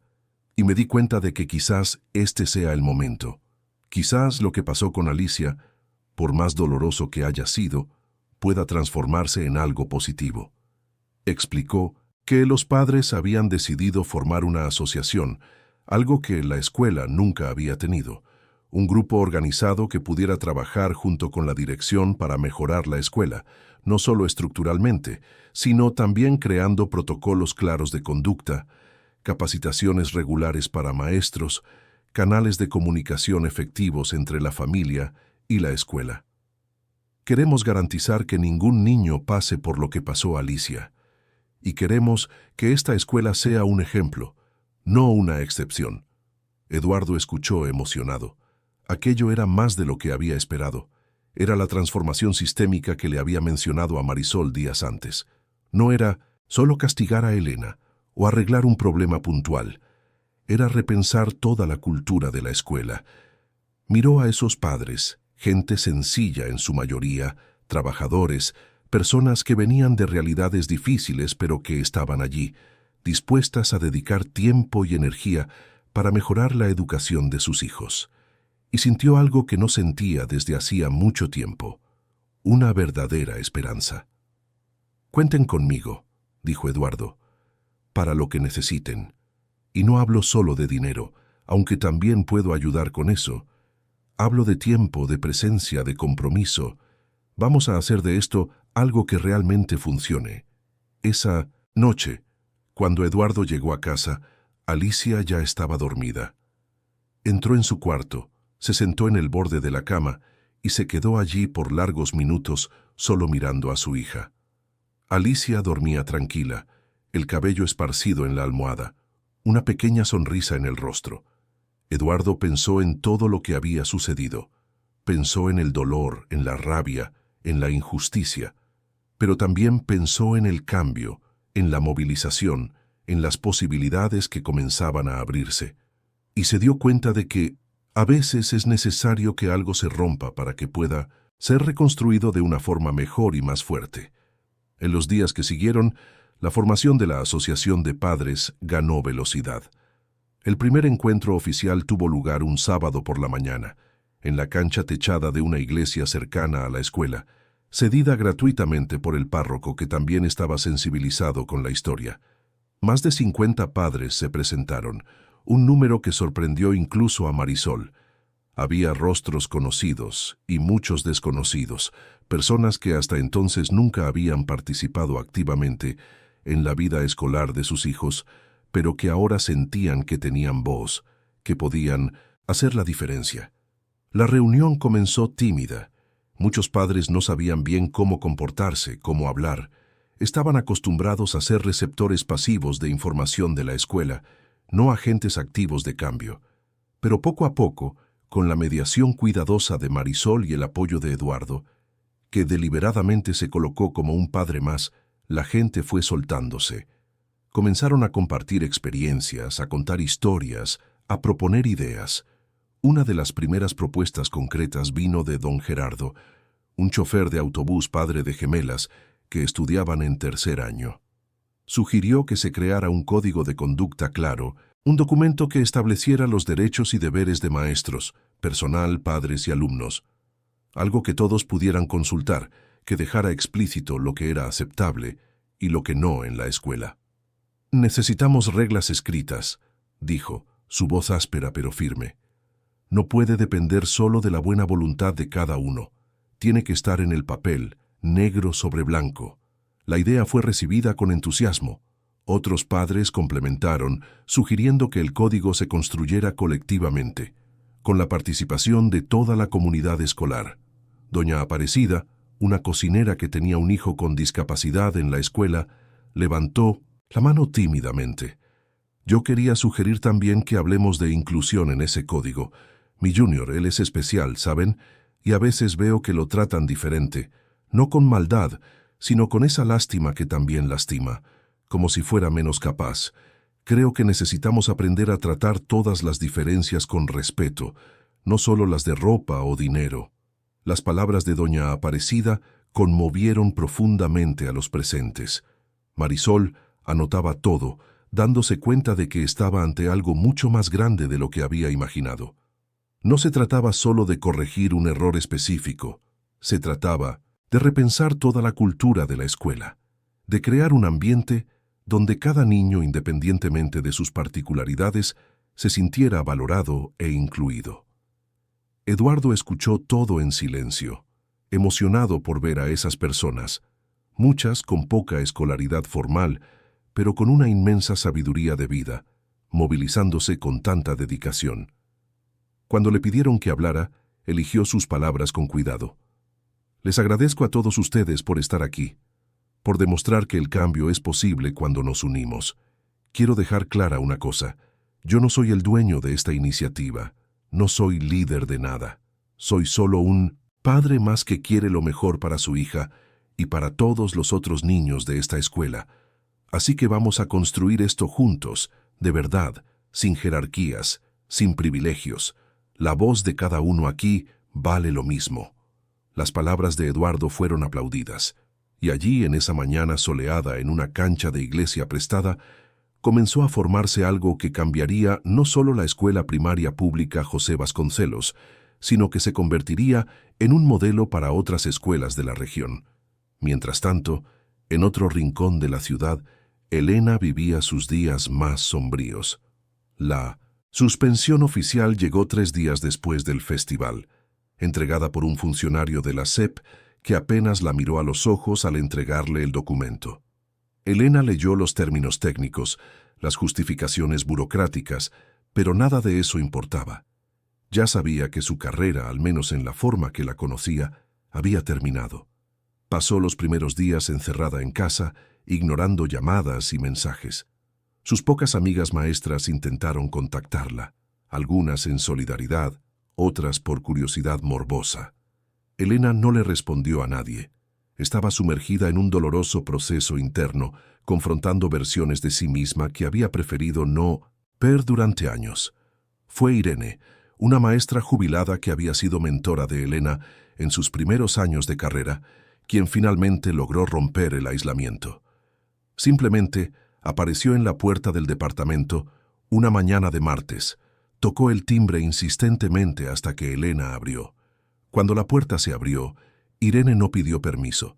Simplemente entró, fue a la cocina y comenzó a hacer café como si fuera la dueña de la casa. «Me vas a contar lo que pasó», dijo Irene, su voz amable pero firme. «Y no quiero la versión que está en los periódicos. Quiero tu versión, la verdadera». Sentadas a la mesa de la cocina, entre tazas de café y lágrimas derramadas, Elena finalmente se abrió.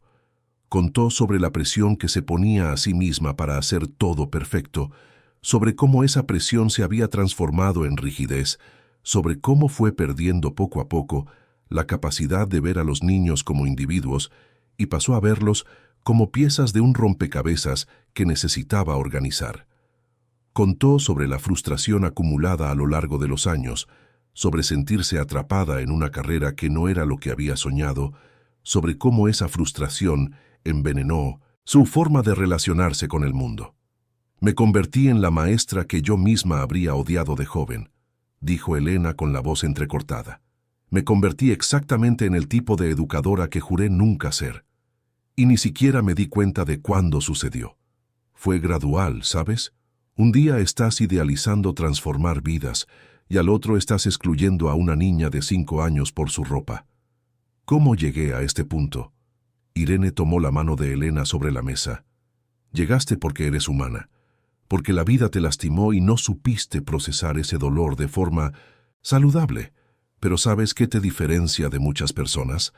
Estás enfrentando esto, estás mirándote al espejo, aunque sea doloroso. Y eso ya es un primer paso». Las dos conversaron por horas. Irene, con la sabiduría de quien había dedicado 40 años a la educación y lo había visto todo, no juzgó, pero tampoco minimizó. «Lastimaste a una niña, Elena, y no fue la primera. Necesitas lidiar con eso, hacer las paces con eso. Quizás nunca logres perdonarte por completo, pero necesitas intentarlo. Y necesitas decidir, ¿vas a dejar que este error te defina para siempre o vas a usar esto como un punto de inflexión para convertirte en alguien mejor?» Elena no tenía respuestas en ese momento, pero las palabras de Irene plantaron una semilla. En los días siguientes, comenzó a hacer algo que había evitado durante mucho tiempo: buscar ayuda profesional. Programó una cita con una psicóloga, comenzó a asistir a un grupo de apoyo para personas que lidiaban con el agotamiento profesional. Fue doloroso, confrontador, pero también necesario. De vuelta en la escuela, los cambios estaban ocurriendo rápidamente. El código de conducta comenzó a ser redactado en reuniones semanales que involucraban no solo a padres, sino también a maestros, personal e incluso representantes de los alumnos mayores.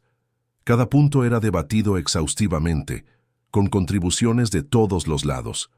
El documento crecía, se refinaba, se convertía en algo robusto y significativo.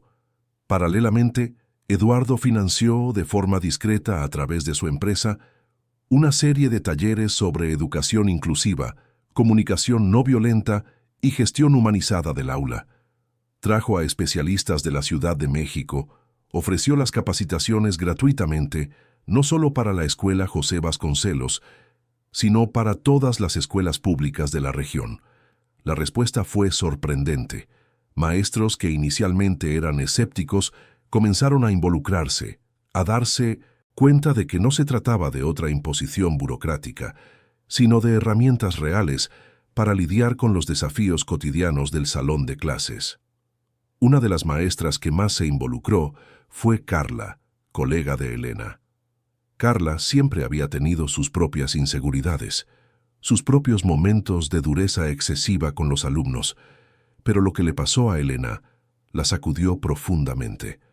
Se dio cuenta de que estaba más cerca de ese precipicio de lo que le gustaría admitir.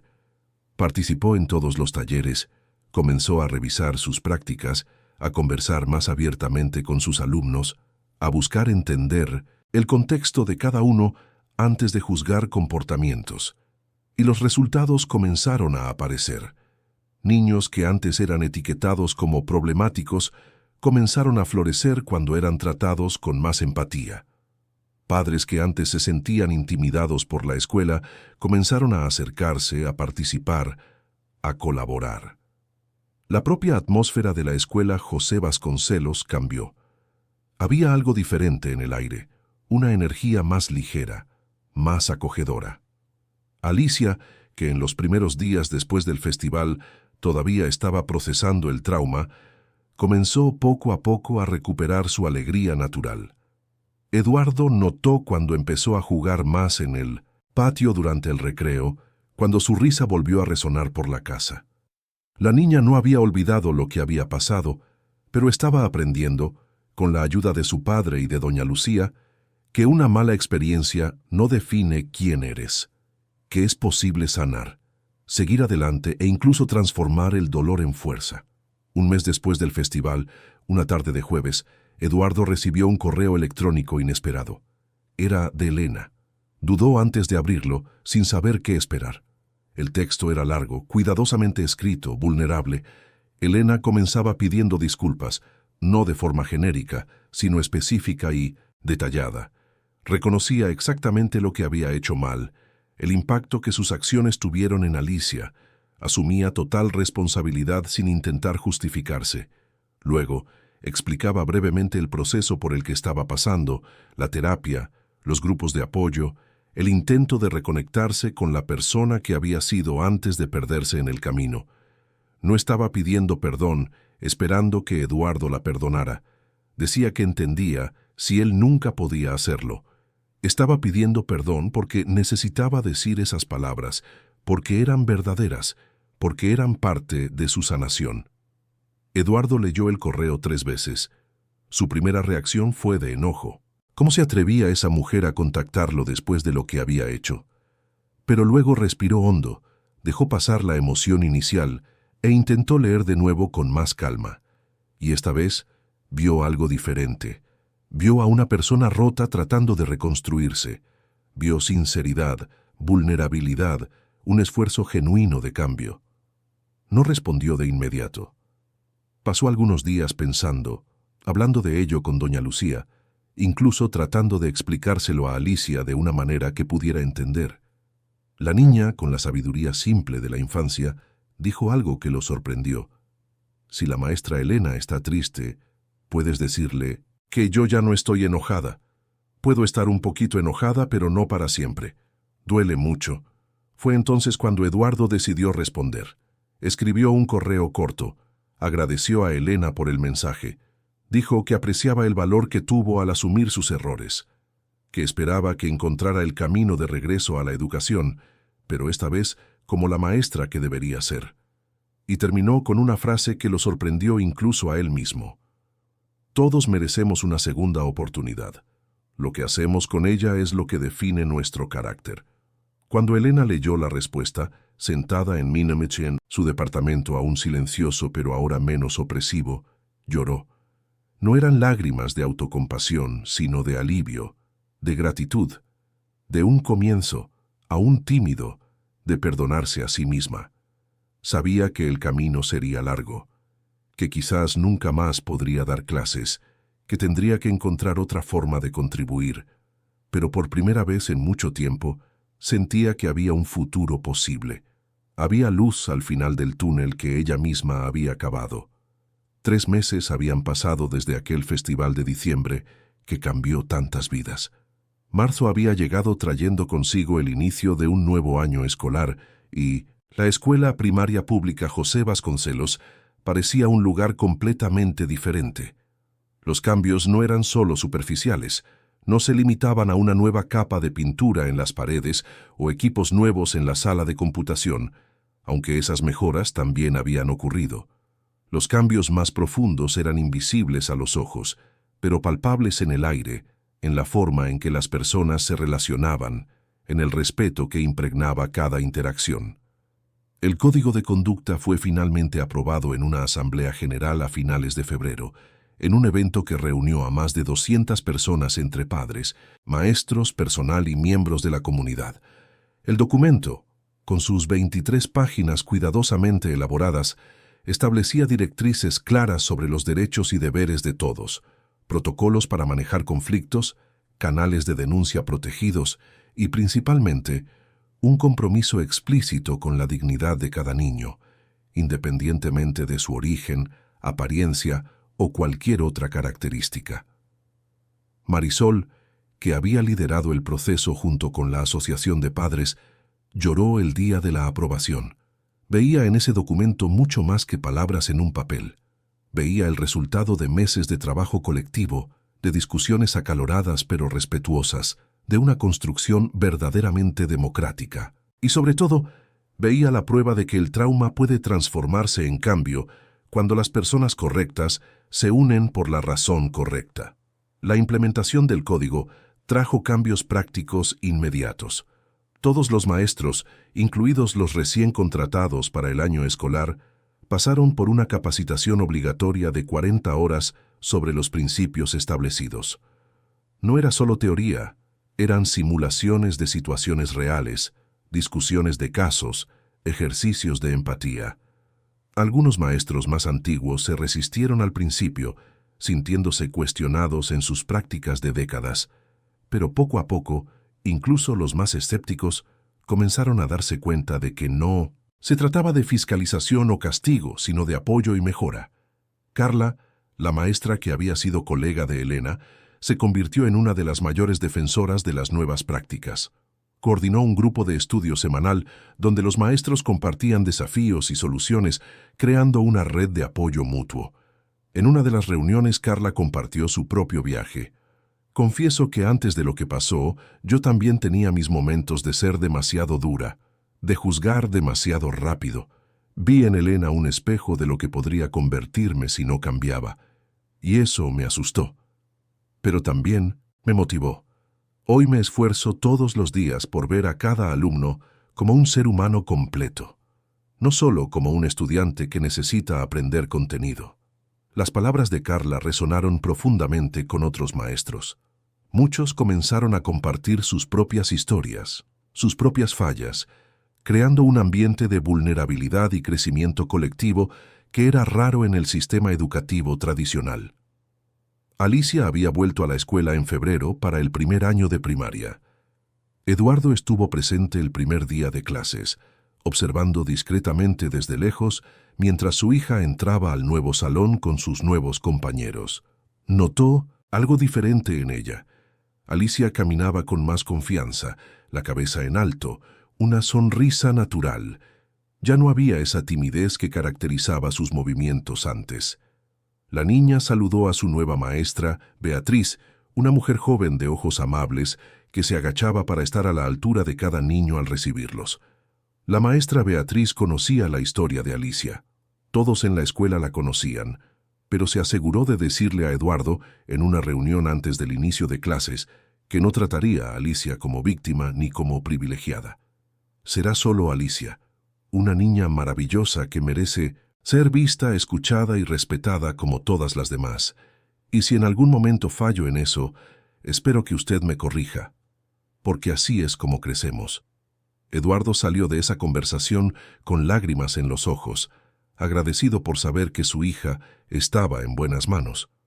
Pero quizás el cambio más sorprendente no estaba en la escuela, sino a kilómetros de allí, en un pequeño centro comunitario en el otro extremo de la ciudad. Allí, en una sala modesta con sillas de plástico en círculo, Elena facilitaba un grupo de apoyo para educadores en crisis. Eran maestros que, como ella, habían perdido el rumbo en algún momento, que estaban luchando contra el agotamiento, la frustración o incluso comportamientos que reconocían como perjudiciales, pero no sabían cómo cambiar. El viaje de Elena hasta allí había sido largo y doloroso. Después de la suspensión oficial, pasó por un proceso disciplinario que resultó en su jubilación anticipada. No hubo un despido formal, pero el mensaje era claro. Su carrera como maestra de aula había terminado. Inicialmente, Elena vivió esto como una derrota absoluta, una sentencia final sobre una vida desperdiciada. Pero con el tiempo y mucho trabajo interno, comenzó a verlo de otra manera. La terapia la ayudó a entender que su valor como persona no estaba condicionado al éxito profesional, que los errores no definían su totalidad, que la redención era posible incluso cuando las consecuencias eran permanentes. Comenzó a hacer trabajo voluntario, primero en bibliotecas comunitarias, luego ayudando a alfabetizar a adultos.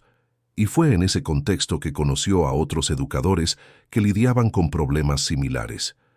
La idea del grupo de apoyo surgió de forma orgánica.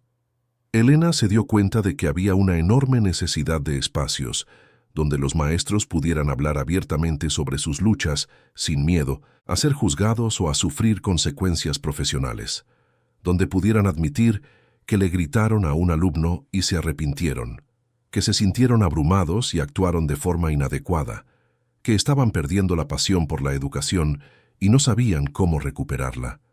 El grupo comenzó pequeño, con solo 4 personas una tarde de lunes, pero creció rápidamente de boca en boca. Los maestros venían de diferentes escuelas, de diferentes barrios, algunos incluso de otras ciudades. Se sentaban en esas sillas de plástico y por primera vez en mucho tiempo se permitían ser vulnerables. Y Elena, que un día fue la maestra más rígida y menos empática de su escuela, se reveló como una facilitadora sorprendentemente eficaz.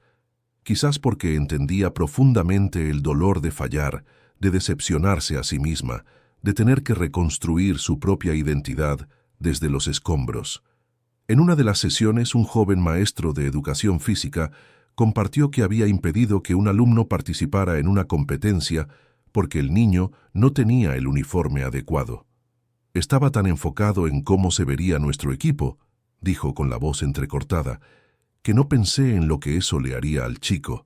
Entrenó tanto y le quité la oportunidad de brillar por un uniforme. Ahora miro hacia atrás y me siento horrible. Elena escuchó, y cuando el maestro terminó, habló. Entiendo exactamente lo que estás sintiendo, porque yo hice algo parecido, solo que peor, y voy a cargar con eso el resto de mi vida. Pero ¿sabes qué aprendí? Que cargar no significa estancarse. Puedes cargar con ese recuerdo, ese arrepentimiento, y aún así, seguir adelante. Puedes usarlo como combustible para hacer las cosas diferentes de ahora en adelante. No podemos cambiar lo que ya hicimos, pero podemos cambiar lo que haremos. Las palabras de Elena, viniendo de alguien que había vivido en carne propia las consecuencias de sus actos, tenían un peso que ninguna teoría académica jamás tendría. El grupo se convirtió en un espacio de sanación genuina, no solo para los participantes, sino para la propia Elena. De vuelta en la escuela José Vasconcelos, los efectos de la transformación continuaban extendiéndose de formas inesperadas. La historia de Alicia había llegado a otras escuelas de la región, inspirando conversaciones sobre prácticas discriminatorias que antes eran normalizadas. Varias instituciones comenzaron a revisar sus propios códigos, a promover capacitaciones, a crear canales de escucha para los alumnos. Eduardo, que inicialmente solo quería proteger a su hija, se vio inadvertidamente en el centro de un movimiento más grande. Comenzó a recibir invitaciones para hablar en eventos educativos, para participar en consejos consultivos, para apoyar iniciativas similares en otras escuelas. Aceptó algunas, rechazó otras, siempre tratando de mantener el equilibrio entre contribuir al cambio y no convertirse en una figura centralizadora que opacara el verdadero trabajo colectivo. En una de esas pláticas, en una escuela estatal al otro lado de la ciudad, Eduardo compartió algo que había estado reflexionando desde el festival. Mucha gente me pregunta si me arrepiento de la forma en que expuse la situación públicamente, dijo mirando al público de maestros y directivos. Si no debería haberlo resuelto discretamente, tras bambalinas. Y mi respuesta es siempre la misma. La injusticia privada exige una denuncia pública. No porque quiera avergonzar a nadie, sino porque solo cuando las cosas salen a la luz es que realmente cambiamos. Mientras mantengamos estas situaciones en la sombra, protegiendo reputaciones en detrimento de los niños, seguiremos repitiendo los mismos errores. Las palabras generaron debate, como siempre. Algunos estuvieron completamente de acuerdo. Otros argumentaron que hay formas más diplomáticas de manejar los conflictos, pero todos salieron pensando, cuestionando sus propias prácticas, y eso, para Eduardo, ya era suficiente. En abril, la escuela organizó una celebración para marcar el nuevo comienzo. No fue una fiesta exagerada, sino un evento sencillo en el patio, con presentaciones de los niños, comida compartida por los padres y principalmente una ceremonia simbólica de plantación de un árbol.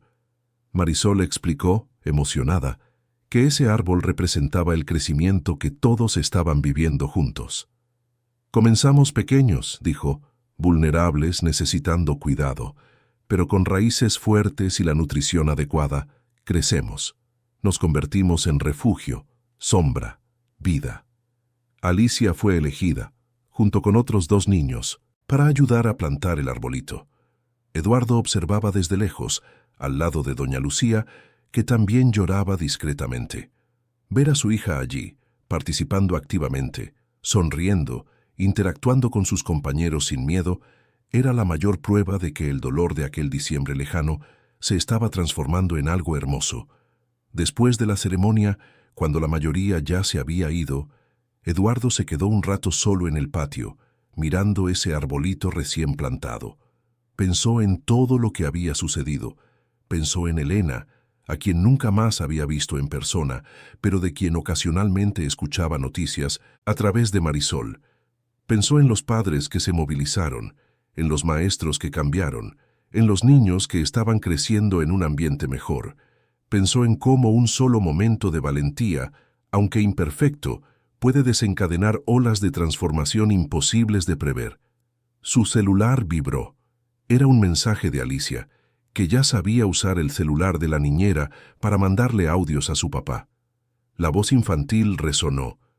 «Papi, ¿viste cómo planté el árbol? Lo hice derechito como nos enseñó la maestra. ¿Y sabes qué deseé? Deseé que todos los niños de la escuela sean felices. Todos, toditos, sin que nadie se quede afuera». Eduardo tuvo que sentarse en una banca cercana, las lágrimas finalmente cayendo libres. Esa niña, su Alicia, que había sido tan lastimada, estaba deseando felicidad para todos. No guardaba rencor, no alimentaba el resentimiento. Solo amor. Y en ese momento Eduardo entendió que todo, absolutamente todo, había valido la pena. Los meses continuaron pasando. El año escolar avanzó con sus altibajos naturales, pero siempre dentro de un contexto de más respeto, más escucha, más humanidad. No todo era perfecto. Todavía había desafíos, todavía había momentos de fricción, todavía había mucho por mejorar. Pero la dirección era la correcta, y todos lo sabían. A fin de año, en una sencilla ceremonia de clausura, Marisol anunció su jubilación. Había dedicado 35 años a la educación pública, y sentía que era hora de pasar la estafeta a sangre nueva. Pero quería irse con la certeza de que dejaba algo sólido atrás. Y mirando esa escuela, esa comunidad movilizada, esos niños que ahora tenían voz y voto, sabía que sí, estaba dejando un legado. Eduardo, que fue invitado a hablar en la ceremonia, eligió sus palabras cuidadosamente. Cuando todo esto comenzó, dijo. Yo solo quería proteger a mi hija. Era un deseo egoísta en el mejor sentido de la palabra. Pero lo que aprendí en este viaje es que no existe una verdadera protección individual sin una protección colectiva. Mi hija solo está realmente segura cuando todos los niños están seguros, cuando hay sistemas que protegen la dignidad de todos, no solo de los que tienen padres con voz o recursos. Así que gracias. Gracias por transformar el dolor de una niña en el motor de cambio para cientos de otros. Alicia, ahora con 6 años, estaba sentada en la primera fila junto a doña Lucía. Cuando su padre terminó de hablar, se levantó y comenzó a aplaudir, sus manitas haciendo un ruido desproporcionado a su tamaño. Y pronto toda la escuela estaba de pie, aplaudiendo no solo a Eduardo, sino a todo lo que esa comunidad había construido junta. En algún lugar de la ciudad, Elena veía la ceremonia a través de una transmisión en vivo que la escuela había hecho. No había sido invitada personalmente y ni lo esperaba. Pero Marisol, en un gesto de amabilidad, le había enviado el enlace diciendo que creía importante que Elena viera lo que su error había ayudado a construir inadvertidamente. No para presumir, sino para que entendiera que incluso nuestros peores errores pueden, si se procesan adecuadamente, generar frutos inesperados.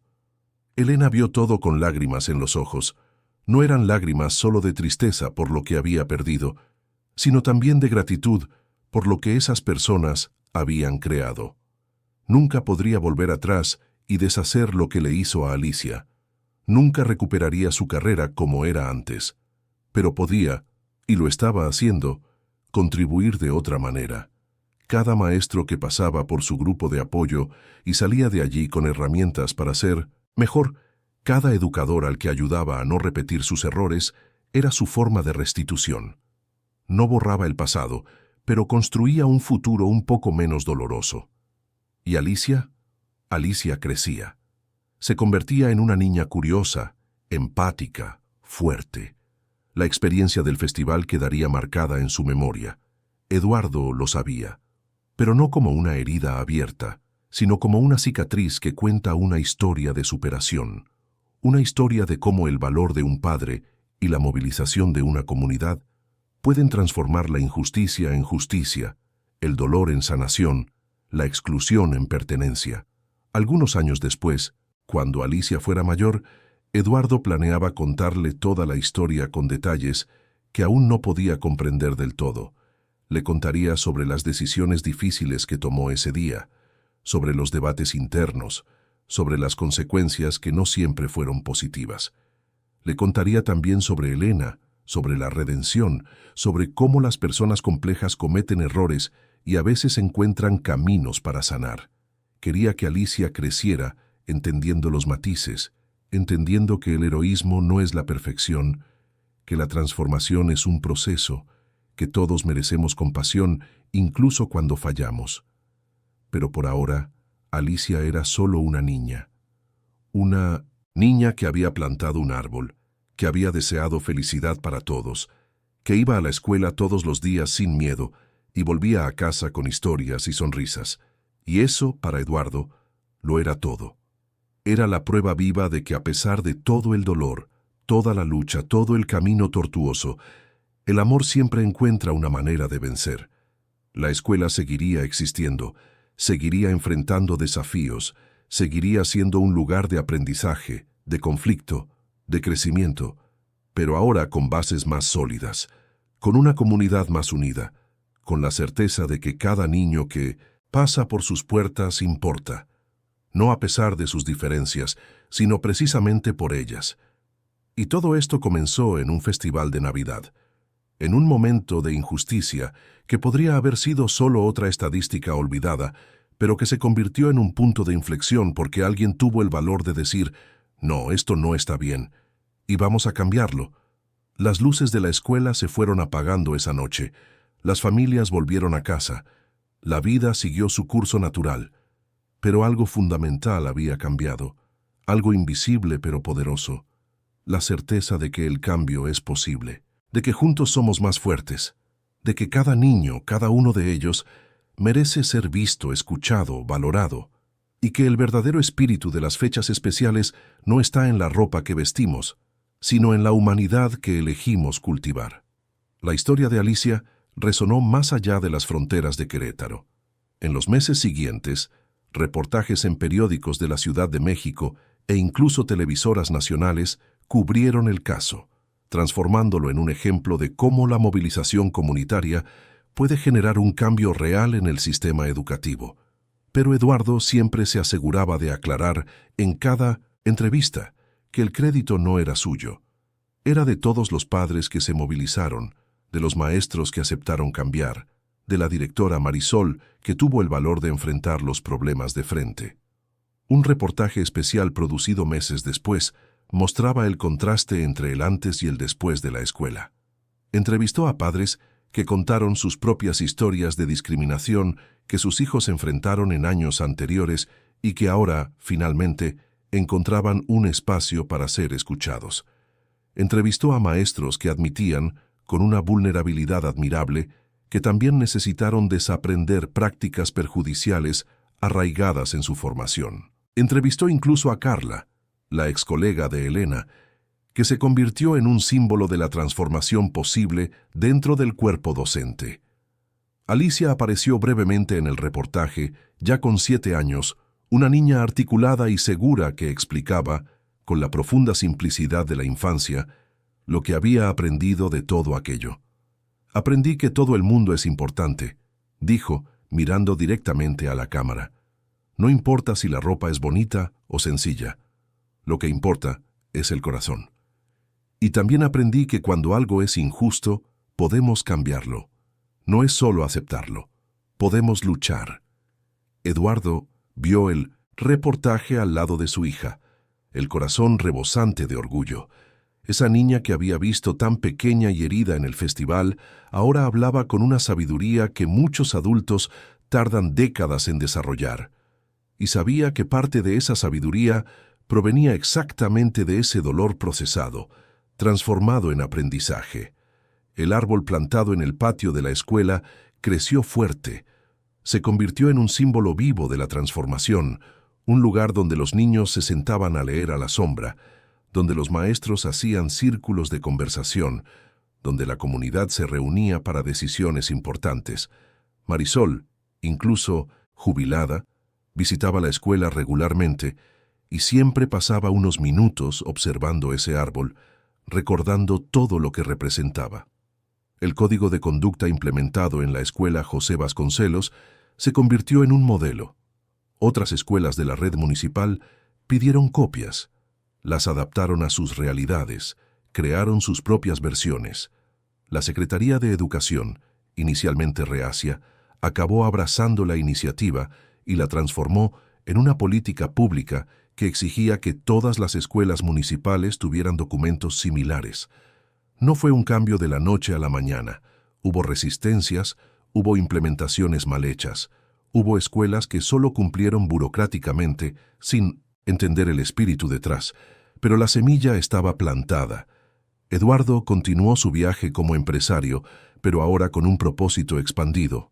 Creó un fondo filantrópico enfocado en la educación pública, no solo donando recursos financieros, sino invirtiendo en la formación de maestros, en investigaciones sobre prácticas pedagógicas humanizadas, en proyectos que promovieran la equidad en las escuelas. Involucró a otros empresarios de la región, mostrando que la responsabilidad social no era solo construir canchas o donar computadoras, sino invertir en la transformación cultural de las instituciones. Alicia, a medida que crecía, mostraba un interés genuino por la educación. Le decía a su padre que cuando fuera grande quería ser maestra.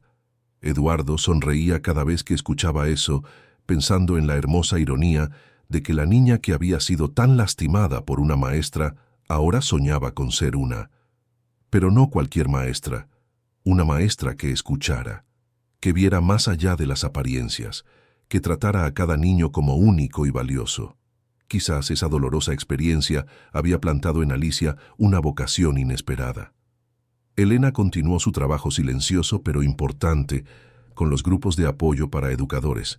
Nunca buscó los reflectores, nunca intentó promoverse. Lo hacía porque sentía que debía, porque era su forma de restitución, porque genuinamente quería evitar que otros maestros cometieran los mismos errores que ella. Con el tiempo, desarrolló metodologías propias, escribió materiales didácticos sobre el autocuidado para educadores, sobre cómo identificar señales de agotamiento antes de que llevaran a comportamientos perjudiciales. Irónicamente, Elena se convirtió en una referencia en algo que jamás había imaginado, en cómo lidiar con el propio fracaso de forma constructiva. Daba pláticas ocasionales a grupos de maestros, siempre comenzando con su historia, con total honestidad sobre lo que había hecho mal. No suavizaba nada, no se victimizaba, simplemente contaba la cruda verdad. Y luego compartía lo que había aprendido en el proceso de intentar sanar. Sus pláticas siempre estaban llenas, porque tocaban algo raramente discutido en el medio educativo: la humanidad imperfecta de los educadores. Una vez, en una de esas pláticas, alguien del público le preguntó si ella y Eduardo se habían encontrado personalmente después del incidente. Elena respiró hondo antes de responder. No, dijo. Y creo que no debemos. Algunos puentes no fueron hechos para ser reconstruidos. Algunas distancias deben ser respetadas. Él me perdonó a su manera, a través de palabras generosas en un correo. Yo pedí disculpas a mi manera, asumiendo completa responsabilidad. Pero no necesitamos ser amigos. No necesitamos una reconciliación actuada. A veces, la forma más saludable de seguir adelante es seguir por caminos paralelos, reconociendo lo que pasó, pero no tratando de forzar una cercanía donde no es natural o necesaria. La respuesta fue profunda en su honestidad. Y muchos en el público, que quizás esperaban un final de película con abrazos y lágrimas de perdón mutuo, entendieron que la vida real no funciona así, que sanar no siempre significa amistad, que la responsabilidad no siempre resulta en una absolución completa, y que, está bien, que es posible vivir con las consecuencias, aprender de los errores, seguir siendo humano a pesar de las fallas. Doña Lucía, siempre presente en la vida de Alicia y Eduardo, se convirtió en una figura querida en toda la escuela. Otros padres la conocían, la saludaban, le pedían consejos sobre la crianza de los hijos, participaba activamente en la asociación de padres, contribuyendo con su sabiduría de quien había vivido mucho y aprendido a valorar lo esencial. En una reunión, cuando discutían sobre cómo incluir mejor a las familias de bajos ingresos en las actividades escolares, fue Lucía quien recordó algo fundamental. No es solo cuestión de dinero, es cuestión de hacer que estas familias se sientan bienvenidas, de no hacer mala cara cuando la cooperación es pequeña, de entender que la participación no es solo financiera, es presencia, es cariño, es creer juntos. Los años pasaron. Alicia cumplió 9 años, luego 10. Seguía en la misma escuela, que ahora tenía una placa en la entrada mencionando los premios que había recibido como institución modelo en gestión democrática y prácticas inclusivas. Otros niños estudiaban allí, cada uno con sus historias, sus dificultades, sus bellezas, y todos, sin excepción, eran tratados con la dignidad que a Alicia un día le fue negada, pero que ayudó a conquistar para las generaciones futuras. Eduardo, viendo a su hija crecer en ese ambiente, sabía que había tomado la decisión correcta. No había sido fácil, no había sido sin dolor, pero había sido lo correcto. Y cuando Alicia, a los 10 años, escribió una redacción en la escuela sobre lo que quería ser de grande, Eduardo lloró al leerla. Había escrito que quería ser maestra, sí, pero no solo una maestra. Quería ser el tipo de maestra que ve a cada alumno, que no juzga por la ropa, que entiende que todo el mundo tiene una historia y merece respeto, que hace del salón de clases un lugar donde nadie se queda afuera. Y terminaba diciendo, porque yo sé cómo duele quedarse afuera, y sé lo bien que se siente cuando alguien te trae de vuelta. Quiero ser esa persona para otros niños. Eduardo guardó esa redacción como un tesoro. Era la prueba de que el dolor transformado en propósito es una de las fuerzas más poderosas del mundo, que los niños, cuando son apoyados adecuadamente, no solo superan los traumas, sino que los transforman en una misión de vida. La historia de Alicia, Eduardo, Elena, Marisol y toda esa comunidad no tenía un final perfecto envuelto para regalo. Tenía un final real, con cicatrices que dolían en días de lluvia, con relaciones que nunca serían completamente restauradas, con arrepentimientos que nunca desaparecerían del todo. Pero también tenía una transformación genuina, un cambio sistémico, vidas redirigidas, niños protegidos, dignidad restaurada. Y quizás ese sea el tipo de final que más importa, no el que nos hace sentir bien momentáneamente, sino el que nos inspira a hacer las cosas diferente, a ser mejores, a luchar por la justicia incluso cuando cuesta caro. El final que nos recuerda que cada uno de nosotros tiene el poder de cambiar pequeños pedazos del mundo cuando tenemos el valor suficiente para actuar. Alicia crecería. Sería adolescente, luego adulta. Llevaría consigo siempre ese recuerdo de diciembre, de ese festival, de ese padre disfrazado de Santa Claus que subió a un escenario y lo cambió todo. Contaría esa historia a sus hijos algún día, quizás a sus alumnos si realmente se convertía en maestra. Y la historia seguiría resonando, generando más cambios, más reflexiones, más valor en otras personas para no aceptar la injusticia, para no callar ante lo incorrecto, para no elegir la conveniencia sobre la dignidad humana, porque al final de eso se trata, de elecciones, de elegir todos los días ver al otro, de elegir la dignidad sobre la apariencia, de elegir el valor sobre la comodidad, de elegir el amor sobre la indiferencia, y esa elección, multiplicada por miles de personas en miles de situaciones pequeñas y grandes, es lo que transforma el mundo. Un día a la vez, un niño a la vez, un festival a la vez. Queridos oyentes, esperamos que la historia de Alicia, Eduardo y toda la comunidad de la Escuela Primaria Pública José Vasconcelos haya tocado su corazón.